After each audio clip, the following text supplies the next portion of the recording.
మన మనసులు పరసంబంధమైన వాటి మీదకి మనసులు తిరగాలి అనేది ప్రయాస అంతా కూడా.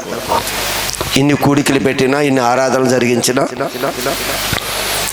ఇన్ని రకాల ఉపదేశాలు మన ముందుకు తీసుకొని వచ్చినా, చివరికి దాని యొక్క ఉద్దేశం ఏమిటి అంటే మనందరం మనస్సులు కూడా ఈ భూ సంబంధంగా ఉన్న ఈ మనసులు రూపాంతరము చెంది పరసంబంధమైన మనసులుగా అందరి కూడా మలచబడాలి. దీనికే ప్రయాస అంతా కూడా.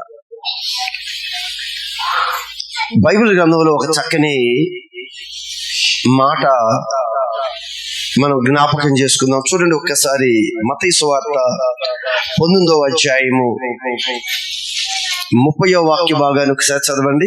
మత్తయి సువార్త 19వ అధ్యాయము 30వ వాక్య భాగము. మొదటి వారు అనేకులు కడపటి వారగుదురు కడపటి వారు మొదటి వారగుదురు. ఈ విషయాన్ని చదువుతున్నప్పుడు చాలా భయంగా ఉంటుంది. మొదటి వారు అనేకులు, మొదటిగా ప్రభు దగ్గరికి వచ్చిన వారు, మొదటిగా ప్రభువుని తెలుసుకున్న వారు, మొదటిగా ప్రభు రక్షణలోకి వచ్చిన వారు అనేక మంది చివరి వారు అయిపోతారట. ఈ మొదటి వారు మరలా ఇంకా ముందుకే వెళ్ళవలసిన ఈరోజు క్రైస్తవ కుటుంబాల గురించి ప్రభు అంటున్నాడు, మొదటి వారిలో అనేక మంది కడపటి వారైపోతారంట. ఈ కడపటి వారంటే చివరిగా వచ్చిన వారు మొదటి వారిగా అయిపోతారంట. ఈ నూతనంగా బాప్తిసం తీసుకునేవారు, నూతనంగా ప్రభు రక్షణలోకి వచ్చిన వారు, నూతనంగా ప్రభులోకి వచ్చిన మనందరి గురించి ప్రభు చెప్తున్నాడు. మొదటి వారు అనేక మంది కడపటి వారిగా అయిపోతున్నప్పుడు, ఈ కడపటిగా చివరిగా వచ్చిన ఈ కృపాకాలంలో వచ్చిన వారు ఏమవుతారంట? మొదటి వారిగా మార్చబడతారు. దీన్ని ఒకసారి మనం గమనించండి. ఇది ఎంత భయంకరమైన ఒక నష్టాన్ని మనకు కలగజేస్తుందో తెలుసా? ఇంకా నూతనంగా ప్రభువులోకి వచ్చేవారు ఉన్నారు. మనం ఎప్పుడో ప్రభువుని తెలుసుకున్నాం. ప్రభువుని తెలుసుకున్న మనము ఈరోజు రక్షింపబడుతున్న వారితో ఒకవేళ బ్యాలెన్స్ చేసి ఒకసారి మనం చూడగలిగితే, మనము మొదటి వారిగా కాకుండా కడపటి వారిగా, ఇప్పుడే ప్రభువును తెలుసుకున్న వారిలాగా, ఇంకా ప్రభువుని ఎరగని వారిలాగా మనం ఉంటున్నాం. నూతనంగా దేవుళ్ళలోకి వచ్చిన వారు బలమైన ఆయుధాలుగా దేవుడి పనులు వారి ముందుకు వెళ్ళిపోతూ ఉన్నారు. వారి మొదటి వారైపోతారంట. మనము కడపటి వారిగా అయిపోకూడదు అనేది దేవుని యొక్క ముఖ్య ఉద్దేశం. మొదటి వారమైన మనము, ప్రభువుని ఎప్పుడో కొన్ని సంవత్సరాల క్రితమే ఎరిగిన మనము కడపటి వారి చివరి వారిగా అయిపోకూడదు. ఈ చివరిగా వచ్చిన వారు చివరి వారిగా అంటే కొత్తగా వచ్చినప్పుడు వారికి ఏం తెలియదు. మనం ఎప్పుడో వచ్చినా కూడా ఇప్పుడు ఎలా ఉంటున్నామంటే ఏమీ తెలియని వారిగా మనం ఉండిపోతున్నాం. దేవుని గురించి, దేవుని ప్రత్యక్షతల గురించి, దేవుని యొక్క బలం గురించి, దేవుని యొక్క ప్రేమ గురించి ఎప్పుడు ఒక దినాలు తెలుసు ఆయన ఎంత శక్తిమంతుడో. ఈరోజు అంత శక్తిమంతుడు ప్రభు దగ్గర మనం ఎలా ఉండాలి అనేది భయముతో, వణుకుతో ఆ రక్షణ విషయంలో చాలా జాగ్రత్తగా ఉన్నాం. ఈరోజు భయము లేదు, వణుకు లేదు, రక్షణ విషయంలో జాగ్రత్త లేదు. అదే చెప్తున్నాడు ఆయన. మొదటి వారు అనేకులు, కొద్ది మంది కాదు, అనేకులు కడపటి వారిగా మారిపోబోతున్నారు. జాగ్రత్త. ఈరోజు మనకిచ్చిన ఈ రక్షణలో నుంచి ఎలా తెలియకుండా అంచెలంచెలుగా మనం వెనక్కి వెళ్ళిపోతున్నామో ఇది గుర్తుపట్టగలగాలి అందరూ కూడా. నూతనంగా ఈరోజు బాప్తీసం తీసుకుని ఎవరి బిడ్డలు ఉన్నారు? గత ఈ మధ్య కాలంలో బాప్తీసం తీసుకుని పిల్లలు ఉన్నారు. వారందరూ కూడా ప్రభు యందు ఆసక్తి కలిగి ప్రభువులో ఇంకా గడపాలి, ప్రభువులో ఇంకా బలంగా వెళ్ళాలి అని వారు చాలా స్పీడ్ గా ఉంటే ఎప్పుడో రక్షణ పొందుకున్న వారు ఈరోజు నామక క్రైస్తవంలో ఉండి పూర్తిగా కడపటి వారు అయిపోతున్నారు. మీకు అర్థం కావటానికి కొన్ని మాటలు చెప్తా. ఒక దినాన్ని యేసు ప్రభు దగ్గరికి ఒక వ్యక్తి వచ్చి, అదే అధ్యాయంలో ఆ 19వ అధ్యాయంలోనే ఆ 16వ వాక్య భాగంలో ఒక వ్యక్తి యేసు ప్రభు దగ్గరికి వచ్చాడు. వచ్చి యేసు ప్రభుని ఏమని అడుగుతున్నాడో తెలుసా? ఏమడుగుతున్నాడు? బోధకుడా నిత్య జీవము పొందుటకు. చూసారా, నిజమైన ఆశ ఇదే కలిగి ఉండాలండి మనందరం కూడా. ఇప్పుడు కూడా మన ప్రభు దగ్గర ప్రార్థనలో ఏమని ప్రార్థన చేస్తున్నాను ఒక్కసారి మన ప్రార్థన విధానం అంతా జ్ఞాపకం చేసుకోండి. ఒక భక్తుడు యేసు ప్రభు దగ్గరికి వచ్చి యేసు ప్రభుని అడుగుతున్న ప్రశ్న ఏమిటి అంటే, బోధకుడా, నిత్య జీవము పొందుటకు, నిత్య జీవానికి చేరటానికి నేను ఏ మంచి కార్యములు చేయవలెను? నేను ఏ కార్యాలు చేస్తే నిత్య రాజ్యంలోనికి వెళతాను ప్రభువా? ఏ కార్యాలు చేస్తే నిత్య రాజ్యంలోకి వెళ్లకుండా ఉంటాను? ఏ మంచి కార్యాలు చేస్తే ఆ నిత్యత్వములోనికి యుగయుగాలు నీతో ఉండే భాగ్యం దొరుకుతుంది ప్రభువా అని ఒక ప్రశ్న యేసు ప్రభు దగ్గర అడిగాడు. మనం కూడా ఇంత భక్తి చేస్తున్నాం కదా, ఏ రోజైనా ఇంత సమయం మనకు కుదిరినప్పుడు దేవుడి సన్నిధికి వచ్చి, ప్రభువా నీ నిత్యత్వములోనికి వెళ్ళటానికి మరి ఇంకా నేనేం చేయాలి ప్రభువా? ఇంకేం చేయాలి? నేను మార్చుకోవాల్సింది ఏమైనా ఉన్నాయా? నేను సిద్ధపడవలసింది ఏమన్నా ఉందా? నిజంగా ఆ ఆలోచన ద్వారా నువ్వు ప్రార్థన చేస్తే ఖచ్చితంగా ప్రభు మన దర్శించి మనతో మాట్లాడతాడు. నీ యొక్క ఆశ నిత్యత్వమై ఉండాలి, పరలోకమై ఉండాలి. ఈరోజు లోకమంతా కూడా ఇండిపెండెన్స్ డే, స్వాతంత్ర దినోత్సవ వేడుకలు జరుపుకుంటూ ఉన్నారు. మరి మన దేశానికి ఆ స్వాతంత్రము దేశంలో ఉన్న ప్రజలందరికీ వచ్చిందా అంటే, దేశంలో ఉన్న ప్రజలందరికీ కూడా ఆ స్వాతంత్రము రాలేదు. ఒకవేళ ఎవరికి వచ్చింది ఆ స్వాతంత్ర్యము అంటే, అధికారులకి, ఒక రాజకీయ నాయకులకి, వాళ్ళకి స్వాతంత్రం వచ్చింది.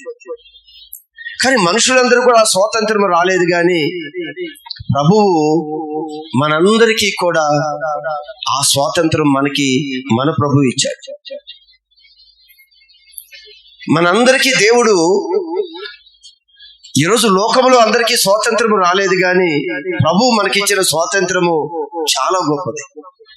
అందుకే ప్రభు వాక్యంలో కూడా ఆయన అంటారు, ఆయన ఇచ్చిన ఈ స్వాతంత్ర్యముని ఒకసారి చదువుదాం. మనందరికీ స్వాతంత్రం ఇచ్చాడు. దేని నుండి మనకి స్వాతంత్రం ఇచ్చాడని చెప్పుకుని లాస్ట్ టైం చాలా సందర్భాల్లో చెప్పాను, అందుకే ఆ టాపిక్ లోకి నేను వెళ్ళట్లేదు. దేని నుంచి మనందరికీ స్వాతంత్రం ఇచ్చాడు దేవుడు? చెప్పండి. దేశానికి, మన భారతదేశానికి స్వాతంత్రం వచ్చింది బ్రిటిష్ వారి యొక్క పాలన నుండి, వాళ్ళ యొక్క బానిసత్వం నుండి. అయితే అందరూ కూడా స్వాతంత్రం వచ్చినట్లుగా ఉన్నారే గాని ఎవరికి ఆ స్వాతంత్రం అనేది లేదు. అసలు ఎవరు బానిసత్వంలో ఉన్నాడో మనిషికి అర్థం కాలేదు. ఒక మనిషి ఏలుబడి బానిసత్వంలో ఉన్నది దేశం అనుకున్నారే గాని ఈ దేశం మరొకరి యొక్క బానిసత్వంలో ఉంది. అందుకే ప్రభు అంటాడు, ఈ లోకాధికారి వచ్చుచున్నాడు. ఎవరు ఈ లోకాధికారి? బైబిల్ ఏం చెప్తుంది? ఈ లోకానికి ఒక అధికారి ఉన్నాడు. వాడు ఏలుబడిలో ఉంది అంట. ఈ దేశమంతా కూడా, ఈ ప్రపంచమంతా కూడా, ఈ సృష్టిలో ఒక ప్రతి మానవాళి కూడా ఒక అధికారంలో ఉందని బైబిల్ తెలియజేస్తుంది. అందుకే యేసు ప్రభు అంటాడు, లోకాధికారి వచ్చుచున్నాడు, వాడితో నాతో వారికి ఏమీ సంబంధం లేదు అంటాడు. నీవు కూడా రక్షణ పొందుకున్న తర్వాత, ఆ స్వాతంత్రం మనకి ఇచ్చిన తర్వాత, ఆ లోకాధికారితో మనకి ఏ సంబంధము లేదు. స్వతంత్రంలో బ్రిటిష్ వారి పాలన కింద నుంచి ఈరోజు భారతదేశం బయటకు వచ్చింది, స్వతంత్రం అయిపోయామనుకుంటున్నా కానీ మనిషికి ఏమీ స్వతంత్రం రాలేదు. ఇంకా ఏదో ఒక బానిసత్వంలో ఉన్నావు. అది బైబిల్ విశదీకరించి చెప్పేది ఏంటి అంటే, ఈ లోకమంతా కూడా ఒక అధికారి చేతిలో ఉంది. అంధకార సంబంధమైన అధికారం కింద ఉంది. అంధకార సంబంధమైన ఒక దురాత్మలోకి అధికారం కింద ఉంది. ఈరోజు మానవాళి మనిషికి ఇది కనిపించటం లేదు. ఏదో బ్రిటిష్ వారి యొక్క అధికారం కింద ఉన్నాం, మరొక అధికారం కింద ఉన్నాం ఏదో అనుకుంటున్నారు. ఈ అధికారాలు వస్తాయి పోతాయా గాని ఇదిగో ఈ అధికారం అయితే ఎవడి అధికారం నుంచి బయటికి తీసుకురాలే. లోకాధికారి, లోకానికి ఒక అధికారి, ఈ లోకాన్ని ఏలుబడి చేసే ఒక వ్యక్తి ఉన్నాడు. ఆ అధికారం నుండి యేసు ప్రభు మనందరినీ విడుదల చేశారు. చేసి స్వతంత్రులు మీరు. అందుకు యేసు ప్రభు మాట అంటున్నాడు, అదిగో లోకాధికారి వచ్చుచున్నాడు, వానితో నాకేమి సంబంధం, నాకేం పనిలేదు. ఈరోజు నీవు కూడా స్వతంత్రులమైన మనం కూడా సాతాను అపవాదితో మనకే సంబంధం లేదు. మన స్వతంత్రులుగా చేశాడు ఆయన. చేసిన ఆయన మనల్ని ఏమంటున్నాడు ఇక్కడ, మీరు స్వతంత్రులుగా ఉండటకు పిలువబడితిరి. మీరందరూ స్వతంత్రులుగా ఉండటానికి పిలువబడితిరి. అయితే ఒక్క మాట, ఆ స్వాతంత్రమును శరీర క్రియలకు హేతువు చేసుకొనక. దేవుడు స్వతంత్రులుగా చేశాడు మనందరినీ కూడా బాప్తిసం ద్వారా. బాప్తిసం ఎప్పుడైతే తీసుకున్నామో మనందరం కూడా స్వతంత్రులు అయిపోయాం. ప్రభు ఎప్పుడైతే కలువరి శిలువలో ప్రాణం పెట్టాడో మనందరికి కూడా ఆ యొక్క స్వతంత్రాన్ని చేశాడు ఆయన. సాతాను ఏలుబడి మన మీద ఉండదు అని చెప్పాడు. వాడితో నాకేం పని, ఆ రుణం ప్రభు తీర్చేశాడు కదా. పాపమున్నంత కాలము అపవాది మన మీద అధికారాన్ని చలాయించాడు, మనం రుణం తీర్చేశాం. యేసు ప్రభువే మన పాపానికి ప్రాయశ్చిత్తాన్ని చెల్లించాడు గనుక అపవాదికి మనతో ఇక పని లేదు. అయితే మన అందరం స్వతంత్రులమా కాదా? ఇప్పుడు అందరము స్వతంత్రులమే. అయితే ఈ స్వతంత్రులకి దేవుడిచ్చే ఒక హెచ్చరిక ఏమిటి అంటే, ఒకసారి ఆ రెఫరెన్స్ చెప్దాం. గలతీయులకు రాసిన పత్రిక 5వ అధ్యాయము 13వ వాక్య భాగం. 5:13 గలతీయులకు రాసిన పత్రిక. మీరు స్వతంత్రులుగా ఉండుటకు పిలువబడితిరి. మీరందరూ ఎప్పుడు స్వతంత్రులుగానే ఉండాలి. ఈ భూమి మీద మీరు జీవించిన జీవిత కాలం అంతా కూడా మీరు స్వతంత్రులుగానే ఉండాలి. మీరు స్వతంత్రులుగా ఉండటానికే పిలువబడ్డారు. ఇక్కడ ఇండిపెండెన్స్ డే వచ్చి ఎన్ని సంవత్సరాలు అయింది? 79 సంవత్సరాలు మన దేశానికి స్వాతంత్రం వచ్చింది.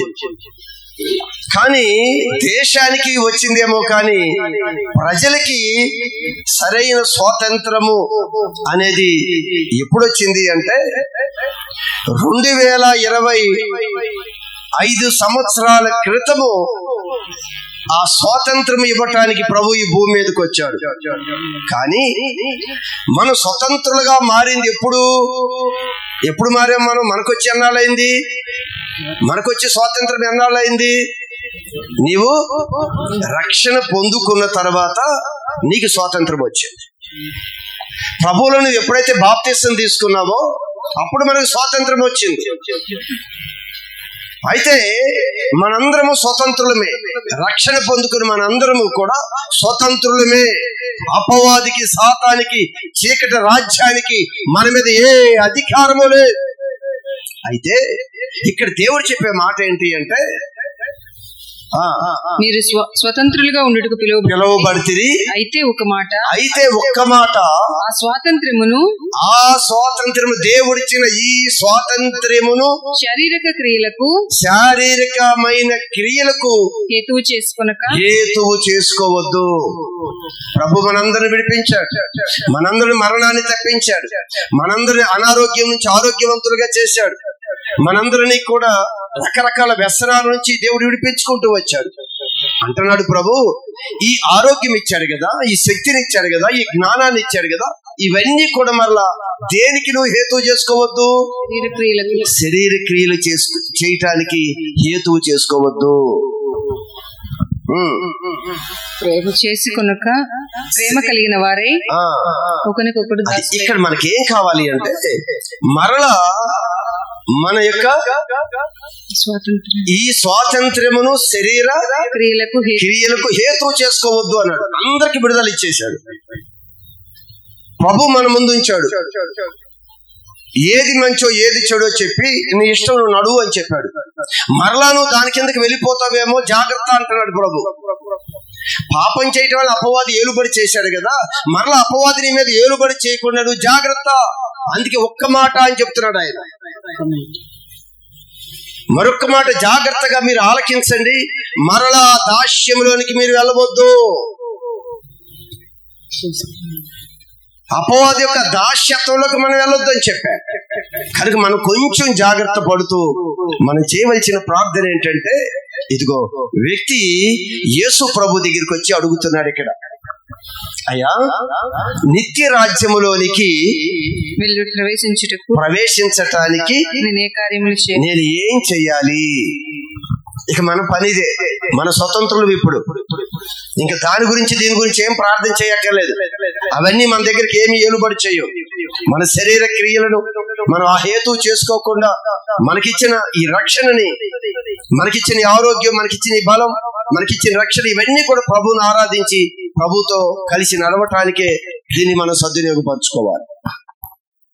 అయితే ఆ వ్యక్తి యేసు ప్రభుని అడిగాడు, నిత్య రక్తంలోనికి ప్రవేశించటానికి ఏ మంచి కార్యాలు చేయాలి అని యేసు ప్రభుని అడిగారు.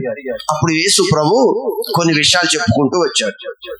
అయ్యా ఇదిగో ఈ కార్యాలు చేయి, నువ్వు ఎలా ఉండాలి అని చాలా విషయాలు చెప్పుకుంటూ వచ్చాడు.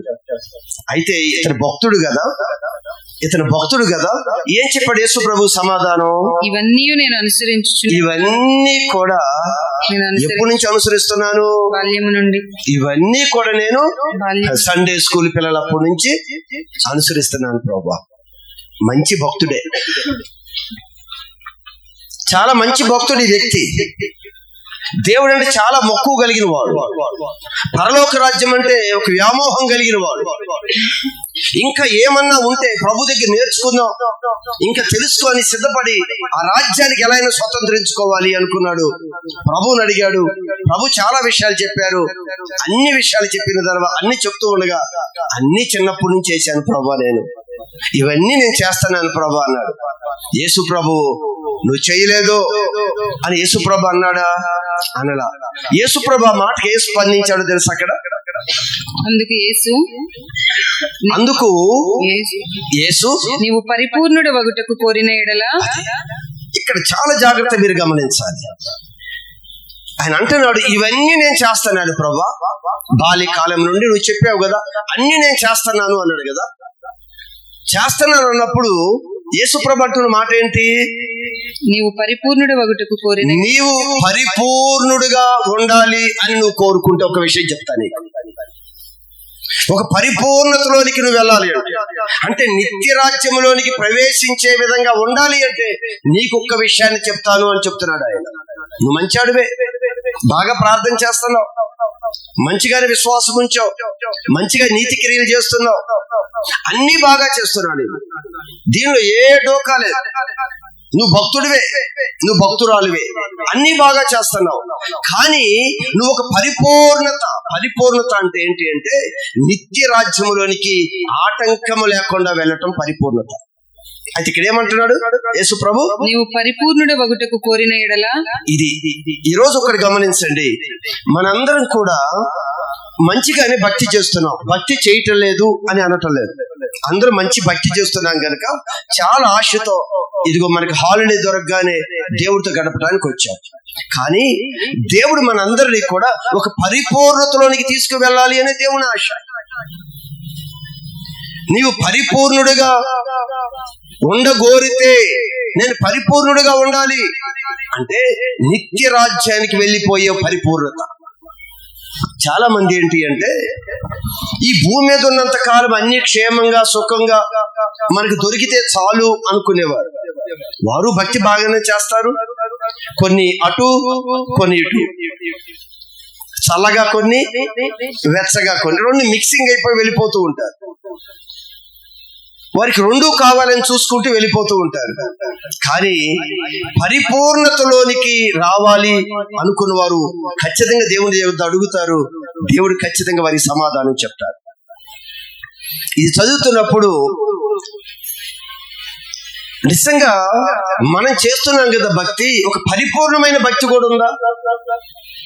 భక్తి అనేది అందరం చేసుకుంటూ వెళ్ళిపోతున్నాం కదా. కథ యేసు ప్రభు ఇక్కడ చెప్తుంది ఒక పరిపూర్ణమైన భక్తి. భక్తి వేరు, భక్తిలో పరిపూర్ణత వేరు. ఒకవేళ నువ్వు పరిపూర్ణుడిగా ఉండగోరుతుంటే నేను చెప్పే ఒక విషయం ఆలోచించు అని చెప్పి యేసు ప్రభు ఒక మాట చెప్పాడు ఆ వ్యక్తికి. ఆ వ్యక్తికి అంటే తన జీవితంలో లోటు ఒకటి ఉంది. ఆ ఒక్క లోటు నువ్వు సరి చేసుకుంటే నువ్వు పరిపూర్ణుడు అయిపోతావు. ఆ ఒక్క లోటు నువ్వు సరి చేసుకోకపోతే నువ్వు పరిపూర్ణుడు కావు అని చెప్పి ఆ లోటు గురించి ఆ వ్యక్తితో మాట్లాడాడు యేసు ప్రభు. ఈరోజు నీతో నాతో మాట్లాడేటప్పుడు కూడా మనలో పరిపూర్ణులుగా అవ్వాలి అని ఒక ఆలోచన ఉంటే ప్రభు అంటున్నాడు, నీలో ఒక కొదువు ఉంది, నీలో ఒక కొదువు ఉంది. ఈరోజు నీతో నాతో ప్రభు మాట్లాడుతున్నాడు, నీలో ఒక కొదువు ఉంది.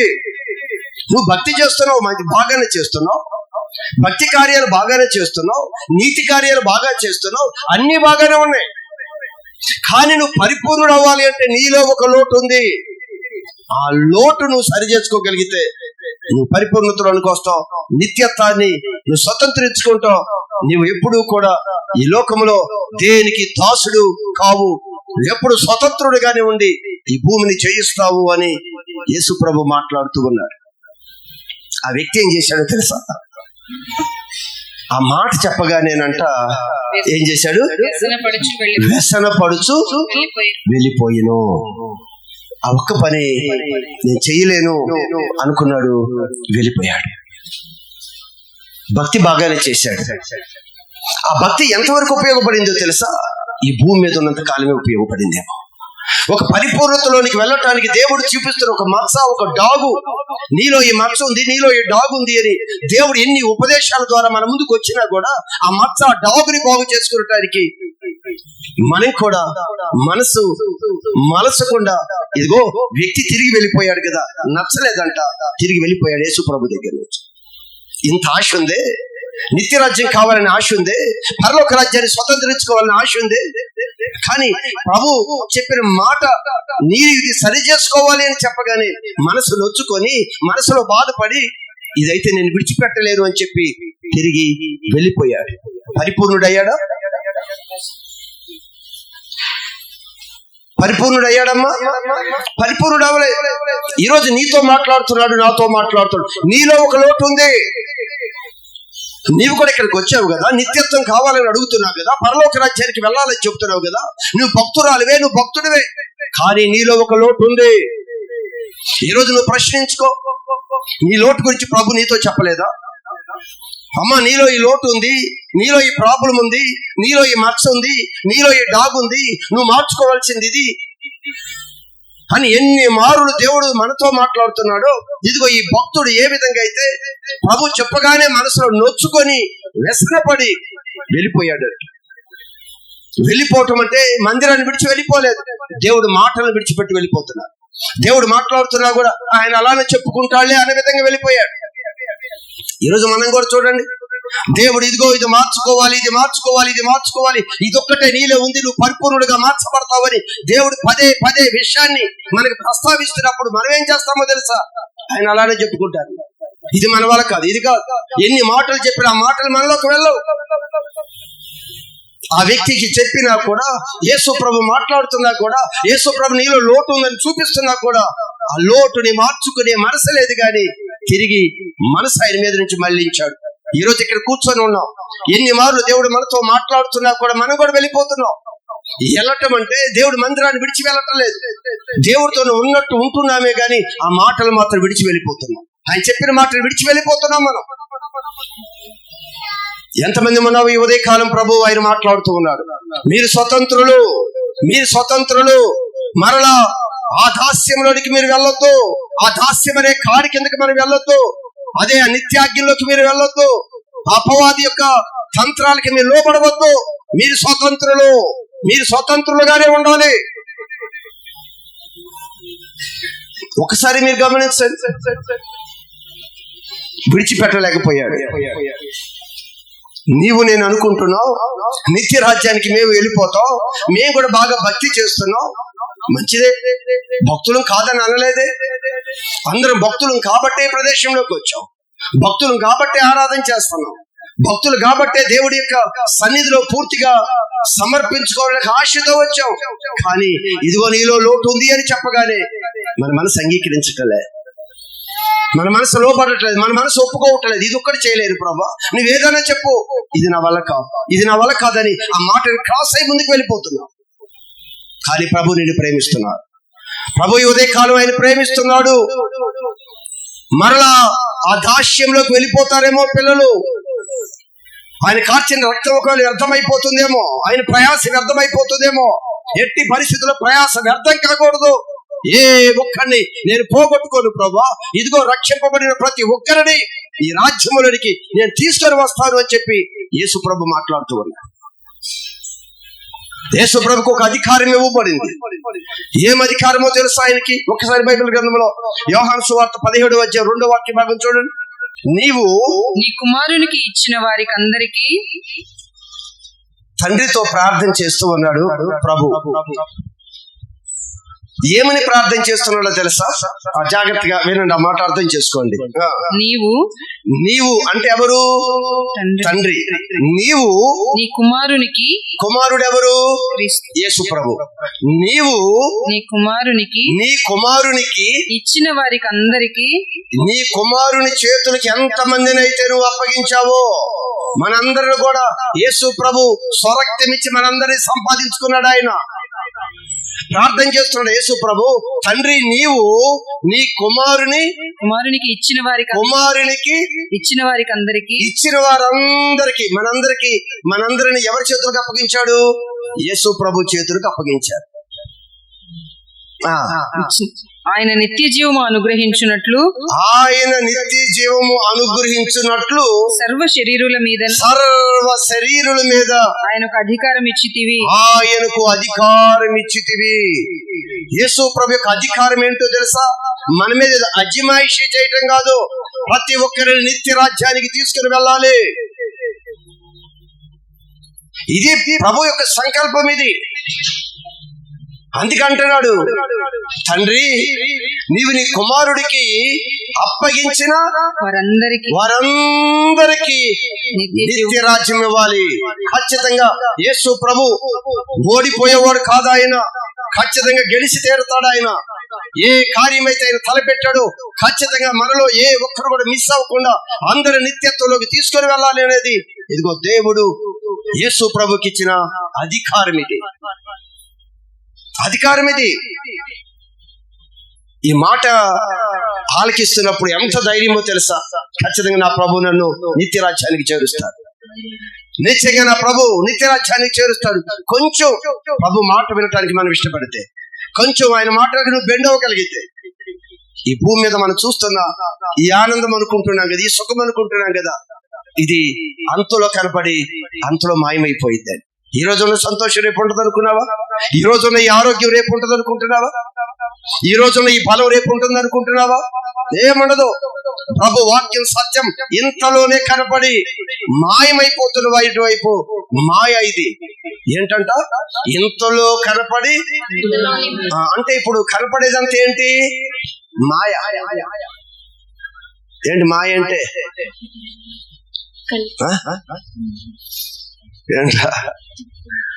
లేనిదాన్ని ఉన్నట్టు మాయ. మాయ అంటే ఏంటి? భ్రమ. ఏదో ఉన్నట్టుగా, ఏదో అంత శాశ్వతమైంది అన్నట్లుగా భ్రమ అన్నమాట ఇది. అంతే, ఇంతలోనే కనపడి మాయమైపోవటం అంటే ఏంటి? అక్కడేమి ఉండదు, ఇంతలో కనపడ్డట్టు కనపడుతుంది. ఈ సంతోషమే అన్నాలండి. మనం ఇదే ఏదో అనుకొని మనసంతా ఇక్కడ పెట్టుకొని కూర్చుంటున్నాం. నా వారు, నాది ఏముండదు ఇక్కడ. భ్రమపడుతున్నావు అంతే, ఏముండదు. ఎక్కడ నువ్వు ఎక్కువగా పెట్టుకుంటావో అది నిన్ను ఏడిపిస్తుంది. గుర్తుపెట్టుకోండి ఎవరైనా సరే. నువ్వు ఎక్కువగా దేని మీద ఎఫెక్షన్ పెట్టుకుంటున్నావో, దేని మీద అధికంగా నువ్వు ప్రేమ పెట్టుకుంటున్నావో, ఏదైతే లేకపోతే నేను ఉండలేను, ఏదైతే కావాలి అనుకుంటున్నావో అదే నిన్ను ఏడిపిస్తుంది. మాయ అంత మాయ, ఇంతలో కనపడి దీని కొరకు ఇది తెలుసుకోవాలి అని, మన మనసులో మారి రూపాంతరం చెందాలి అని ప్రభు ఈ విషయాలన్నీ మాట్లాడుతున్నాడు. యేసు ప్రభు కంటాడు, అధికారం కొరడాలతో కొట్టే అధికారం కాదు ఇక్కడ ఆయన చెప్పేది. ఏ అధికారము? అందరూ నేను ఏం చేయాలి? నిత్య రాజ్యానికి తీసుకురావాలి. అదే అధికారం. ఏది అడ్డొచ్చినా అన్నిటిని ఛేదించుకొని తన పిల్లలైన మనందరినీ ఆయన రాజ్యానికి తీసుకుని వెళ్తాడు ప్రభు. రాబోతున్నాడు ఆయన. అందరూ చూస్తుండగా ఏ విధంగా ఆయన ఆరోహణం అయిపోయాడో తిరిగి మరలా అదే విధంగా ప్రభు రాబోతూ ఉన్నాడు. నమ్మిన వారందరూ కూడా దేవుని నామానికి స్తోత్రాలు చెల్లిద్దాం. అందుకే ఆ వ్యక్తి నీలో లోటు ఉంది అనగానే ఏమయ్యాడంట? వ్యసన పడుతూ వెళ్ళిపోయాడు. గమనించండి సంగమా, నేను వెళ్ళిపోలేదు కదా అనుకుంటున్నావు. అతను కూడా వెళ్ళిపోవటం అంటే ప్రభువుని విడిచి, భక్తిని విడిచి వెళ్ళిపోలేదు. అదే భక్తి, అదే ప్రార్థన, అదే విశ్వాసం, అదే పరిచర్య. కానీ ఆ ఒక్కటి చేయటం అయితే నా వల్ల కాదు. ఆ ఒక్కటైతే నేను చేయను ప్రభా. నువ్వు పరిపూర్ణుడు కావా? నీ పరిపూర్ణతలోకి వెళ్ళాలని లేదా నీకు? ఇంత చేసావు కదా, ఇంత రక్షణ పొందావు కదా, నీ బంధువులందరినీ విడిచిపెట్టి వచ్చావు ప్రభు దగ్గరికి. నీ భర్త వద్దన్నా, నీ భార్య వద్దన్నా, నీ తల్లిదండ్రులు ఇబ్బంది పెట్టినా, చాలా ఇరుకులో ప్రభు దగ్గరికి పరిగెత్తుకుంటూ ఆయన రాజ్యంలోనికి, ఆ రాజ్యాధికారంలోకి వచ్చాం కదా. పరలోక రాజ్యములోనికి మనందరం ప్రవేశించాం. గత దినంలో చెప్పాను, అందరం పరలోక రాజ్యంలోకి ప్రవేశించాం. కానీ పరలోక రాజ్యము అంటే దేవుని యొక్క అధికారం. ఇక్కడ మనం చదివాం కదా, యేసు ప్రభుకి ఏమి ఇవ్వబడింది? అధికారము. ఇదిగో పరలోక రాజ్యము, ఇదిగో మీ మధ్యలోనే ఉంది. ఆ పరలోక రాజ్యంలోకి మనందరం వచ్చాం. అందరం రాజ్యంలోకి వచ్చాం. ఆయన అధికారం కిందకి మాత్రం రావటం లేదు. ఆయన అంటున్నాడు, ఒక్కడి కొదువు ఉందమ్మా నీలో. గమనించిన సంగమా, దేవుడి ప్రేమ గొప్పది. ఈరోజు లోకంలో ఎన్నో మనకు కనిపించవచ్చు, భ్రమపరచవచ్చు. భ్రమపడకండి, వాస్తవంలోకి రండి. ఎప్పుడు భ్రమలో ఉండొద్దు. భ్రమలో నుంచి మీరు బయటికి రండి. అంత తాత్కాలికమే. అందుకు ప్రభు అంటాడు, తనవి అనుకున్నవి. కొందరంటే ఏమనుకుంటారు? తనవి అనుకున్నవి వారి కానట్లుగా ఏమనుకుంటాం మనందరం కూడా? అంత నా వారే, అంత ఇది నా బాగారులు చెప్తాం. మరి చాలా మాటలు, మరి చాలా ఉంటాయి విషయాలు. అక్కడ ఏమంటాడు? కొరింథీయులకు రాసిన మొదటి పత్రిక 7వ అధ్యాయము 29వ వాక్యం. 7:29. సహోదరులారా, నేను చెప్పున్నది ఏమనగా కాలము సంకుచితమై ఉన్నది. కాలము చాలా చిన్నది, కాలము చాలా సంకుచితమైనది. కనుక ఇక మీదట భార్యలు కలిగిన వారు భార్యలు లేనట్టును. ఏంటంట? భార్యలు కలిగిన వారు భార్యలు లేనట్లుగాను, ఏడ్చువారు ఏడవనట్టును. ఏడుపులు వస్తున్నాయి, ఏడ్చే పరిస్థితులు వస్తున్నాయి.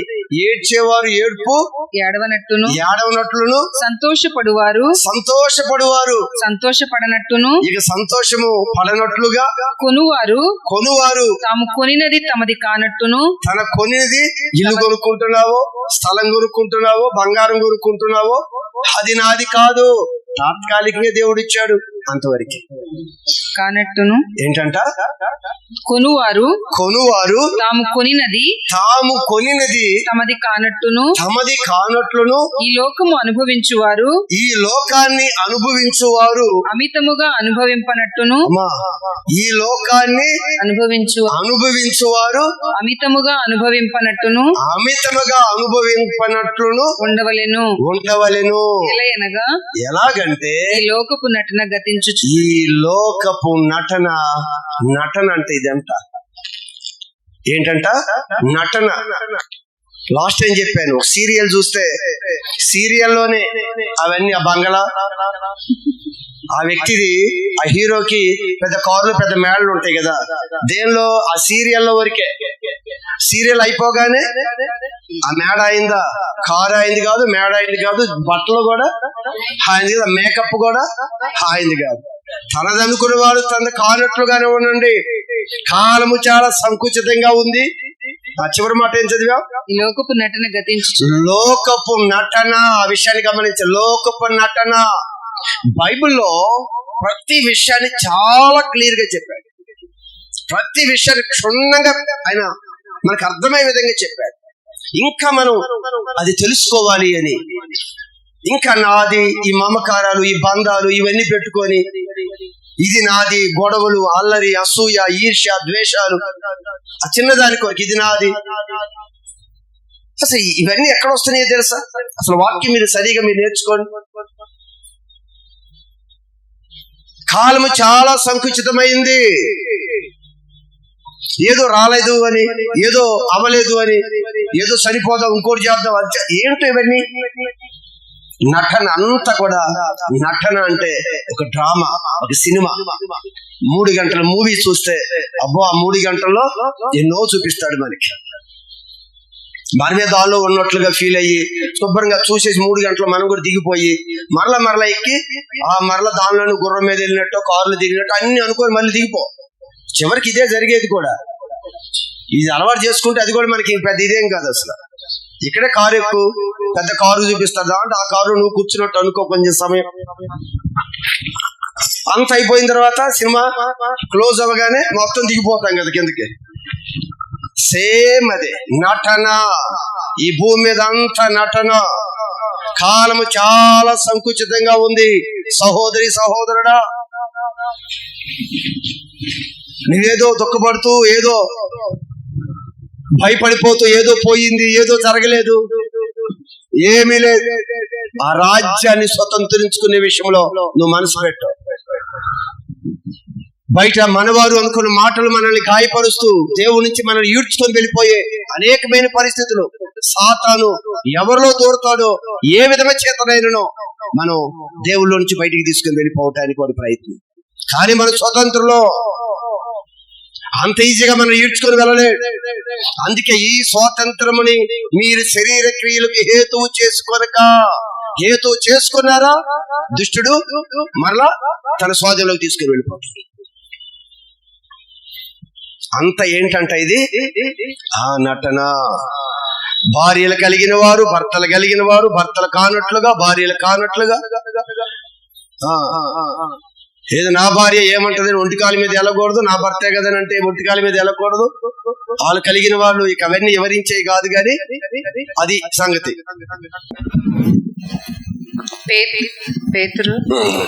ఇక్కడ ప్రభు ఏం చెప్పాడు? అది విడిచిపెట్టు అన్నాడు.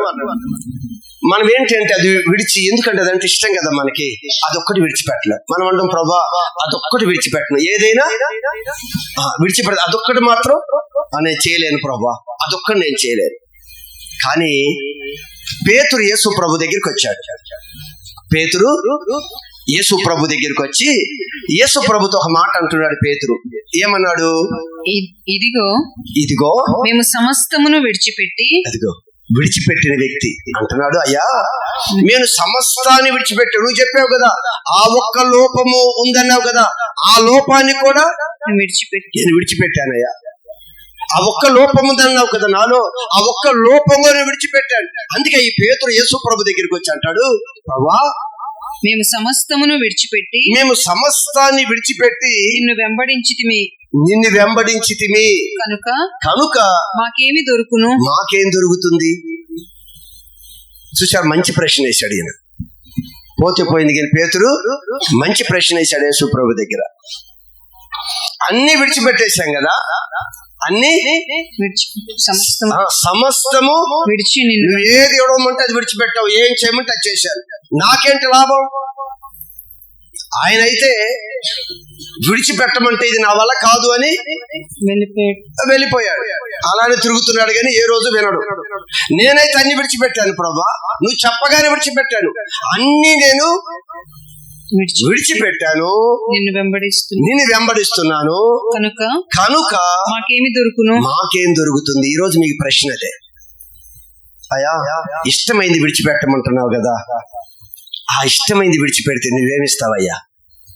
లాభం లేని ఏం పని చేయంగా మనం. ఇప్పుడు నువ్వు చేయమని విడిచిపెట్టమనో మంచిది, విడిచిపెడతాను. విడిచిపెడితే నీవు నాకేమిస్తావు? విడిచిపెట్టడం మాకేం దొరుకుతుంది? ఆయనతో అది విడిచిపెట్టమన్నావు, అతను విడిచిపెట్టకుండా వెళ్ళిపోయాడు. మేమైతే అన్ని విడిచిపెట్టి నేను వెంబడిస్తున్నాం కదా, మరి నాకేంటి లాభం? నాకేం దొరుకుతుంది? ఇదే ప్రశ్న నీకు నాకు కూడా రావాలి. వస్తేనే సమాధానం దొరుకుతుంది. నీకు నాకు ఇదే ప్రశ్న రావాలి. ప్రభా, మా వాళ్ళని విడిచిపెట్టి అన్ని విడిచిపెట్టి నీ దగ్గరకు వస్తున్నారు కదా, మరి నాకేం దొరుకుతుంది? నిన్నే వెంబడిస్తున్నారు కదా, నాకేంటి లాభము అని అడిగితే పేతురుకి యేసు ప్రభు చెప్తున్న సమాధానం ఏంటో తెలుసా? యేసు వారితో ఇట్లా నేను ప్రపంచ పునర్జనమందు మనుష్య కుమారుడు తన మహిమగల సింహాసనము మీద మహిమగలిగిన సింహాసనం మీద ఆసీనుడై ఉన్నప్పుడు నన్ను వెంబడించిన మీరును 12 సింహాసనముల మీద ఆసీనులై. అది మీరు ఎంతమంది? ఇప్పుడు 12 మంది ఏం చేశారు? మీరు విడిచిపెట్టి సమస్తాన్ని విడిచిపెట్టారు. మాకేం దొరుకుతుంది అన్నావు కదా. ఈ రోజు కూడి వచ్చిన సంఘంతో కూడా ప్రభు అదే అంటున్నాడు. నీవు ఎంత దేవుని కొరకు విడిచిపెట్టావో, ఆ రోజు శిష్యుడే కాదు, ఈ రోజు శిష్యులుగా ఉండటానికి పిలిచిన యేసు ప్రభు అదే చెప్తున్నాడు. మాకేం దొరుకుతుంది అన్న సమాధానం వారితో మాట్లాడుతున్న ప్రభు మనతో కూడా మాట్లాడుతున్నాడు. ఆయన ఏమంట 12 సింహాసనముల మీద ఆసీనులై ఇశ్రాయేలు 12 గోత్రముల వారికి ఇశ్రాయేలీల 12 గోత్రముల వారికి తీర్పు తీర్చుదురు. మీరు తీర్పు తీరుస్తారు. నా నామము నిమిత్తము నా కొరకు నన్ను విశ్వసించి, నన్ను ప్రేమించి, నన్ను హత్తుకొని నన్ను వెంబడిస్తున్నా నా నామము నిమిత్తము అన్నదమ్ములనైనను అక్క చెల్లెండ్రనైనను తండ్రినైనను తల్లినైనను పిల్లలనైనను భూములనైనను ఇండ్లనైనను విడిచిపెట్టిన ప్రతి వాడును 100 రెట్లు పొందును. ఒక విషయం చెప్తున్నాడు, ఈ భూమి మీద వచ్చి ఒక ఆశీర్వాదం చెప్తున్నాడు ఆయన. ఈ చివరి పునరుజ్జన్మ సమయంలో మీరందరూ కూడా నా సింహాసనం మీద ఆసీనులై ఉంటారు అని చెప్పాడు. ఇక్కడ ఈ భూమి మీద వారిని అందరిని విడిచిపెట్టానంటున్నావు కదా, ఈ భూమి మీద ఎంతమందిని పోగొట్టుకుంటున్నానని చెప్తున్నావు కదా, ఈ భూమి మీద నా కొరకు జీవించటానికి చాలా విషయాల్లో నేను కోల్పోతున్నాను అనుకుంటున్నావు కదా. నా కొరకు ఏదైతే మీరు ఈ భూమి మీద విడిచిపెట్టారో ఆ వ్యక్తి విడిచిపెట్టకుండా వెళ్ళిపోతున్నాడు కదా. మీరు విడిచిపెట్టుంటే నా కొరకు ఏది అడ్డు వస్తుందో దాన్ని అధిగమించి నీవు నన్ను సేవించగలిగితే 100 రెట్లు నీ ప్రతిఫలం ఇస్తా. ఎక్కడ? చచ్చిపోయిన తర్వాత బ్రతికుండగానేనా? ఇక్కడ ఉండగానే చెప్తున్నాడు, ఏది నువ్వు విడిచిపెడుతున్నావో ఖచ్చితంగా ఆ స్థానంలో 100 రెట్ల ఆశీర్వాదాన్ని నేను తీసుకొని వస్తాను. పోగొట్టుకున్న దాన్ని మరలా నీ జీవితంలో క్షేమకరమైన నేను అనుగ్రహిస్తాను. దేవుడిస్తున్న వాగ్దానం ఇది. నువ్వు నన్ను వెంబడించినట్లయితే, నన్ను వెంబడించే ఆ క్రమంలో ఏవి ఆటంకాలు వస్తున్నాయో, ఏవి అడ్డులుగా ఉన్నాయో, ఏది నేను చెప్పినది జరగకుండా ఏది అడ్డుపడుతుందో దాన్ని అధిగమించుకొని ప్రయాణం చేయి. పోగొట్టుకున్న దానిలో 100 అంతల ప్రతిఫలాన్ని నేను అనుగ్రహిస్తాను అని చెప్పాడు. ఇది కాక ఇంకొకటి ఉంది. చూసారా ఎన్ని ఆశీర్వాదాలు ఒకదాని తర్వాత ఒకటి. ఇది కాక ఆయన ఇచ్చే మామూలు చిన్నవా ఇవి? చిన్నవి కావు ఇవి. అక్కడేమన్నా సింహాసనాల మీద కూర్చోబెట్టి అనేక మందికి తీర్పు తీర్చే విధంగా ఉంటావు నువ్వు. ఎందుకంటే అందరూ అది ఒక్కటి అనగానే వెళ్ళిపోయారు కదా, వాళ్ళందరూ నిలబెట్టి ఏ ఒక్కటో ఏంటో వాళ్ళ తీర్పు తీర్చదు. నువ్వు కూర్చొని ఆ రోజు ఆ ఒక్కటి అని ప్రభు చెప్తున్నప్పుడు ఈ ఒక్కటే నాది కాదు అని వెళ్ళిపోయారు కదా, వాళ్ళందరికీ నువ్వు తీర్పు తీర్చుతావు. నువ్వు అన్నిటిని విడిచిపెట్టావు కదా, విడిచిపెట్టి నీవు విడిచిపెట్టని వారికి నువ్వు తీర్పు తీరుస్తావు అని చెప్పాడు. రెండోది, ఈ భూమి మీద 100 రెట్లు ఈ ఆత్మీయ జీవితంలో ముందుకు వెళ్ళేటప్పుడు వేటిని విడిచిపెట్టవలసి వచ్చాయో, వేటిని కట్ చేసుకోవలసి వచ్చాయో, ఏ సుఖాన్ని మానుకోవలసి వచ్చాయో, ఇవి అన్నిటిని ఏదైతే వదిలించుకున్నావో వాటన్నిటిలో 100 ప్రతిఫలం ఇస్తాను అని మరొకటి చెప్పాడు. మరొక ఆఫర్ చెప్తున్నాడు ఆయన. ఇంకేంటంట? ఇది కాక నిత్య జీవమును స్వతంత్రించుకొనును. నిత్య జీవమును స్వతంత్రించుకొందువు. నమ్మిన వారందరూ 2 చేతులతో చప్పట్లు కొద్ది దేవుడు మరి మహిమపడతాం. అలాంటి నిత్య ఇది కాక మరొక బహుమానాన్ని దేవుడు బయలుపరుస్తూ, ఇది కాక ఈ భూమి మీద ఏది దేవుని నమ్ముకోవటం వల్ల, దేవుడు వెంబడించడం వల్ల, దేవుడు ఆశ్రయించడం వల్ల ఏది కోల్పోయావు అనుకుంటున్నావో నేను రెట్టలుగా దేవుడు దాన్ని మరలా తిరిగి ప్రసాదిస్తాను అని చెప్పిన దేవుడు మరొక మాట అంటున్నాడు, నిత్య జీవాన్ని నీకు ప్రసాదిస్తాను. నిత్యము నువ్వు నాతో గడిపే ఆ గొప్ప ధన్యత నీకు అనుగ్రహిస్తాను. ఈ లోకాన్ని జయించు, ఈ లోకాన్ని జయించు. ఈ లోకంలో ఉన్న పరిస్థితులు అన్నిటి మధ్య ప్రభు ఏ ఉపదేశం ఇస్తున్నాడో ఆ మాటని అన్ని పట్టుకొని వాటి అధిగమిస్తూ ఉండగానే దేవుడి క్షేమాన్ని, ఆశీర్వాదాన్ని, పర సంబంధమైన ఆశీర్వాదంతో ఆయన మనందరినీ తృప్తిపరచునుగాక. ఆమేన్. చూసారా ఎన్ని బహుమానాలు? ఇవన్నీ కూడా మీరు గమనించండి. తాత్కాలికమైన సంతోషాన్ని ఇచ్చే మాటలు కాదు ఇవి శాశ్వత కాలమైన జీవాన్ని ఇచ్చేది. ఇవి తాత్కాలికమైనవి కావు. కానీ ఇంతమందిలో కూడా అదొక్కటి అని దేవుడు ప్రశ్నిస్తున్నప్పుడు, అంత బాగున్నావమ్మా, అన్ని బాగు చేసావయ్యా, అదొక్కటి మానుకో, నువ్వు పరిపూర్ణుడు అవుతావు, నువ్వు పరిపూర్ణురాలు అవుతావు అనుకోగానే చాలా మందిని మాకు ఒకవేళ చాటేసుకుంటున్నావేమో, తలంచుకుంటున్నావేమో, ఇది ఇప్పుడు కాదు అని మనం అంటున్నావేమో. ఒక్కసారి గమనించండి, ఓ పరిపూర్ణతలోనికి మనం రావాలి అనేది దేవుడి ఆశ. అన్ని కూడా దేని కొరకో దేవుడి మాటను అధిగమించి వెళ్ళిపోతాం. ఎవరిని సంతోష పెట్టడానికో దేవుని బాధ పెట్టి వెళ్ళిపోతాం. అవన్నీ కూడా ఈ భూమి మీద ఉండగా మనకి సుఖాన్ని ఇవ్వవు. రేపు ఈ శరీరాన్ని విడిచిన తర్వాత కూడా మనకి సుఖాన్ని ఇవ్వవు. అందుకే దేవుని మనం వెంబడించే మంచి దేవుని పిల్లలుగా మనం ఉండాలి అని దేవుడు కోరుకుంటూ ఉన్నాడు. అందుకే ప్రభు అన్నాడు, మొదటి వారు ఏంటంట, మొదటి వారిలో అనేకులు కడపటి వారగుదురు, కడపటి వారు మొదటి స్థానంలోనికి వచ్చేస్తారండి. పరిచయం ఉన్న 2 వ్యక్తులు మనకు కనిపిస్తూ ఉంటారు.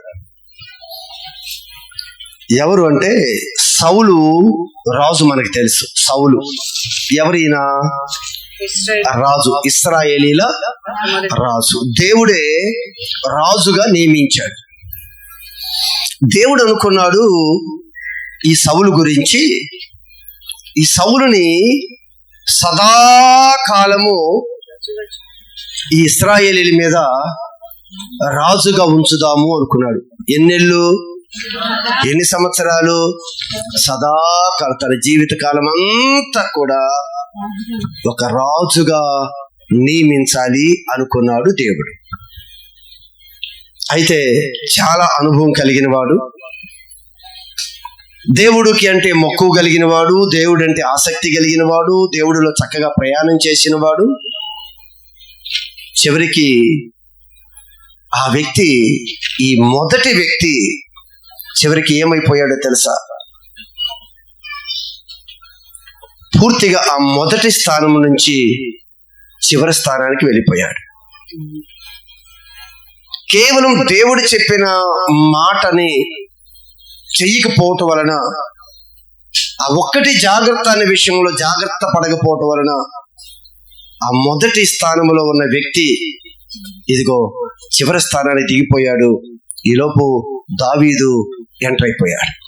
దావీదు చాలా చిన్నవాడు సౌలు ముందు. సౌలు రాజు చాలా పెద్దవాడు, దావీదు చాలా చిన్నవాడు. సౌలు సింహాసనం మీద కూర్చుంటే దావీదు ఆ సౌలు పాదాల దగ్గర కూర్చునేవాడు. మొదటగా వచ్చాడు సౌలు, చివరిలో వచ్చాడు దావీదు. అయితే ఈ స్థితులు ఎలా మారిపోయాయో తెలుసా? సదాకాలం ఉంచుతామనుకున్న రాజు దిగిపోయాడు. ఇదిగో చివరిసారిగా వచ్చిన దావీదు చిరకాలము రాజుగా, తన తర్వాత తన సంతానాన్ని రాజుగా ఉండే విధంగా దేవుడు దీవించాడు. అందుకే ప్రభు అంటున్నాడు, మొదటి వారు కడపటి వారు అయిపోతారు, కడపటి వారు చివరగా వచ్చిన వారు మొదటి వారు అయిపోతున్నారు. కానీ మనకు హెచ్చరిస్తున్నారు, ఒకవేళ మనం మొదటి వారిగా ఉంటే కడపటి వారిగా అయిపోయే ఛాన్స్ ఇవ్వద్దు. ఒకవేళ చివరి వారిగా మనం ఎంటర్ అయిపోతే మనం మొదటి వారిగా అవ్వటానికి మన ప్రయత్నాన్ని మనం ముందుకి కొనసాగించాలి. అందుకే లాస్ట్ టైం ఒక విషయం మీకు చెప్పాను. ఒక ద్రాక్ష తోటలో పనికి, చూడండి మత్తయి సువార్త 21 అధ్యాయం 1వ వాక్య భాగంలో, మత్తయి సువార్త 20వ అధ్యాయము 21వ వచనం నుండి. పరలోక రాజ్యము, ఇక్కడ అదే పరలోక రాజ్యం గురించి మనకు అర్థమయ్యే విధంగా చిన్న విషయాన్ని చెప్తున్నాడు. ఇప్పుడు మొదటి వారు కడపటి వారు అవుతారని, కడపటి వారు మొదటి వారు అవుతారు అనేది కూడా ఈ పరలోక రాజ్యానికి సంబంధించిన విషయమే. అయితే ఇక్కడ మరొక విషయాన్ని తెలియజేస్తున్నాడు ఆయన. ఏమంటారు? పరలోక రాజ్యము, పరలోక రాజ్యము ఒక ఇంటి యజమానుని పోలి ఉన్నది. ఒక ఇంటి యజమానుని పోలి ఉంది. యజమానుడు ఎవరు? ఇప్పుడు పరలోక రాజ్యం ఒక ఇంటి యజమానుడితో పోల్చి పరలోక రాజ్యం మనకు అర్థం కావడానికి యేసు ప్రభు చెప్తున్నాడు. పరలోక రాజ్యము ఒక ఇంటి యజమానుని పోలి ఉంది.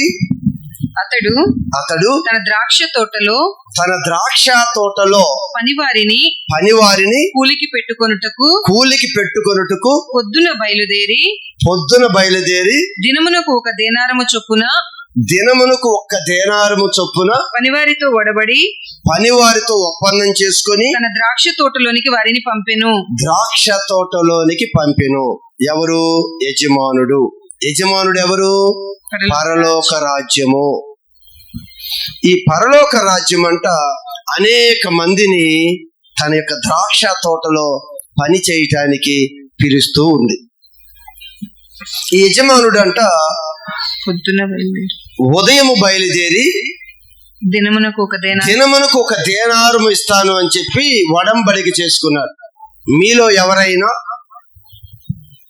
వచ్చి నా ద్రాక్ష తోటలో మీరు పని చేస్తే ఒక దినానికి ఒక దేనారము ఇస్తాను అని చెప్పాడు యజమానుడు. అయితే అందరూ ఇష్టపడ్డారు. చాలా ఉదయం కాలమే చాలా మంది ఈ తోటలో పని చేయటానికి వచ్చారు. బాగా చక్కగా పని చేసుకుంటూ ఉన్నారు. అయితే తరువాత అతడు దాదాపు 9 గంటలకు ఉదయాన్నే ఒక 6 గంటలకో మరి 7 గంటలకో పని స్టార్ట్ అయిపోయింది. కొంతమంది వచ్చారు, ఒక దేనారం ఇస్తానన్నాడు, పనిలోకి వచ్చేసారు. 9 గంటలకు సంత వీధిలో ఊరక నిలిచి ఉన్న మరికొందరిని చూచి, ఊరకనే గాలికి అటు ఇటు తిరుగుతున్నారట. పని ఇది లేక రోడ్ల మీద కూర్చొని ఏదో ముసలమ్మ ముచ్చట్లు చెప్పుకుంటూ ఉంటారు కదా, వాళ్ళని చూసి ఈ యజమానుడు, మీరు కూడా నా ద్రాక్ష తోటలోనికి వెళ్ళండి, ఏది న్యాయమో అది నేను ఇస్తా. మీరు పరలోకము పిలుస్తూ ఉంది. జాగ్రత్త సంగమా, పరలోకము పిలుస్తూ ఉంది. పరలోకం పిలుస్తూ ఉంది. ఇదిగో నా ద్రాక్ష తోటలో నువ్వు పనికిరా, దినములకు ఒక దేనారం ఇస్తాను. ఒప్పందం కుదిరింది. కొంతమంది వచ్చారు, ఇదిగో 9 గంటలకి సంత వీధుల్లోకి వెళ్ళి, ఎందుకయ్యా ఖాళీ కూర్చుంటారు, ఎందుకయ్యా అలా తిరుగుతారు, ఎందుకయ్యా కాలక్షేపం చేస్తారు మీరు అని 9 గంటలకు వెళ్ళి మరికొందరిని ద్రాక్ష తోటలోనికి పంపించాడంట. వారితో ఒడంబడిక ఏమీ లేదు. ఇంత ఇస్తాననేది మొదటిగా పిలిచినప్పుడు ఏమన్నా దినమునకు దేనారం ఇస్తాను అని ఒడంబడిక. ఇప్పుడు ఎంత అయింది టైము?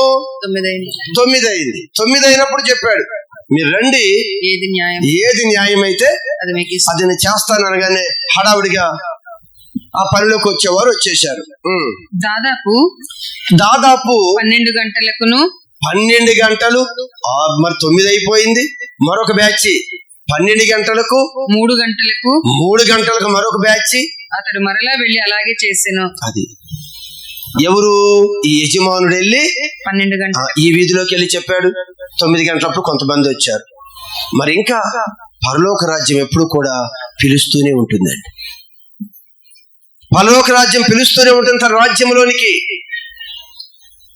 ఏది నీకు ఇవ్వాలో నేను ఇస్తాను, నువ్వు రమ్మని చెప్పినప్పుడు నమ్మకంతో వచ్చేవారు వచ్చేస్తూనే ఉన్నారు. ప్రశ్నించకుండా నమ్మకంగా వచ్చేవారు వచ్చేస్తూనే ఉన్నారు. సంత వీధుల్లోకి వెళ్ళారు, చెప్పారు. 9 గంటలు కొంతమంది వచ్చారు. మరొక వీధుల్లోకి వెళ్ళారు, మరలా ప్రకటించారు. 12 గంటలు కొంతమంది వచ్చారు.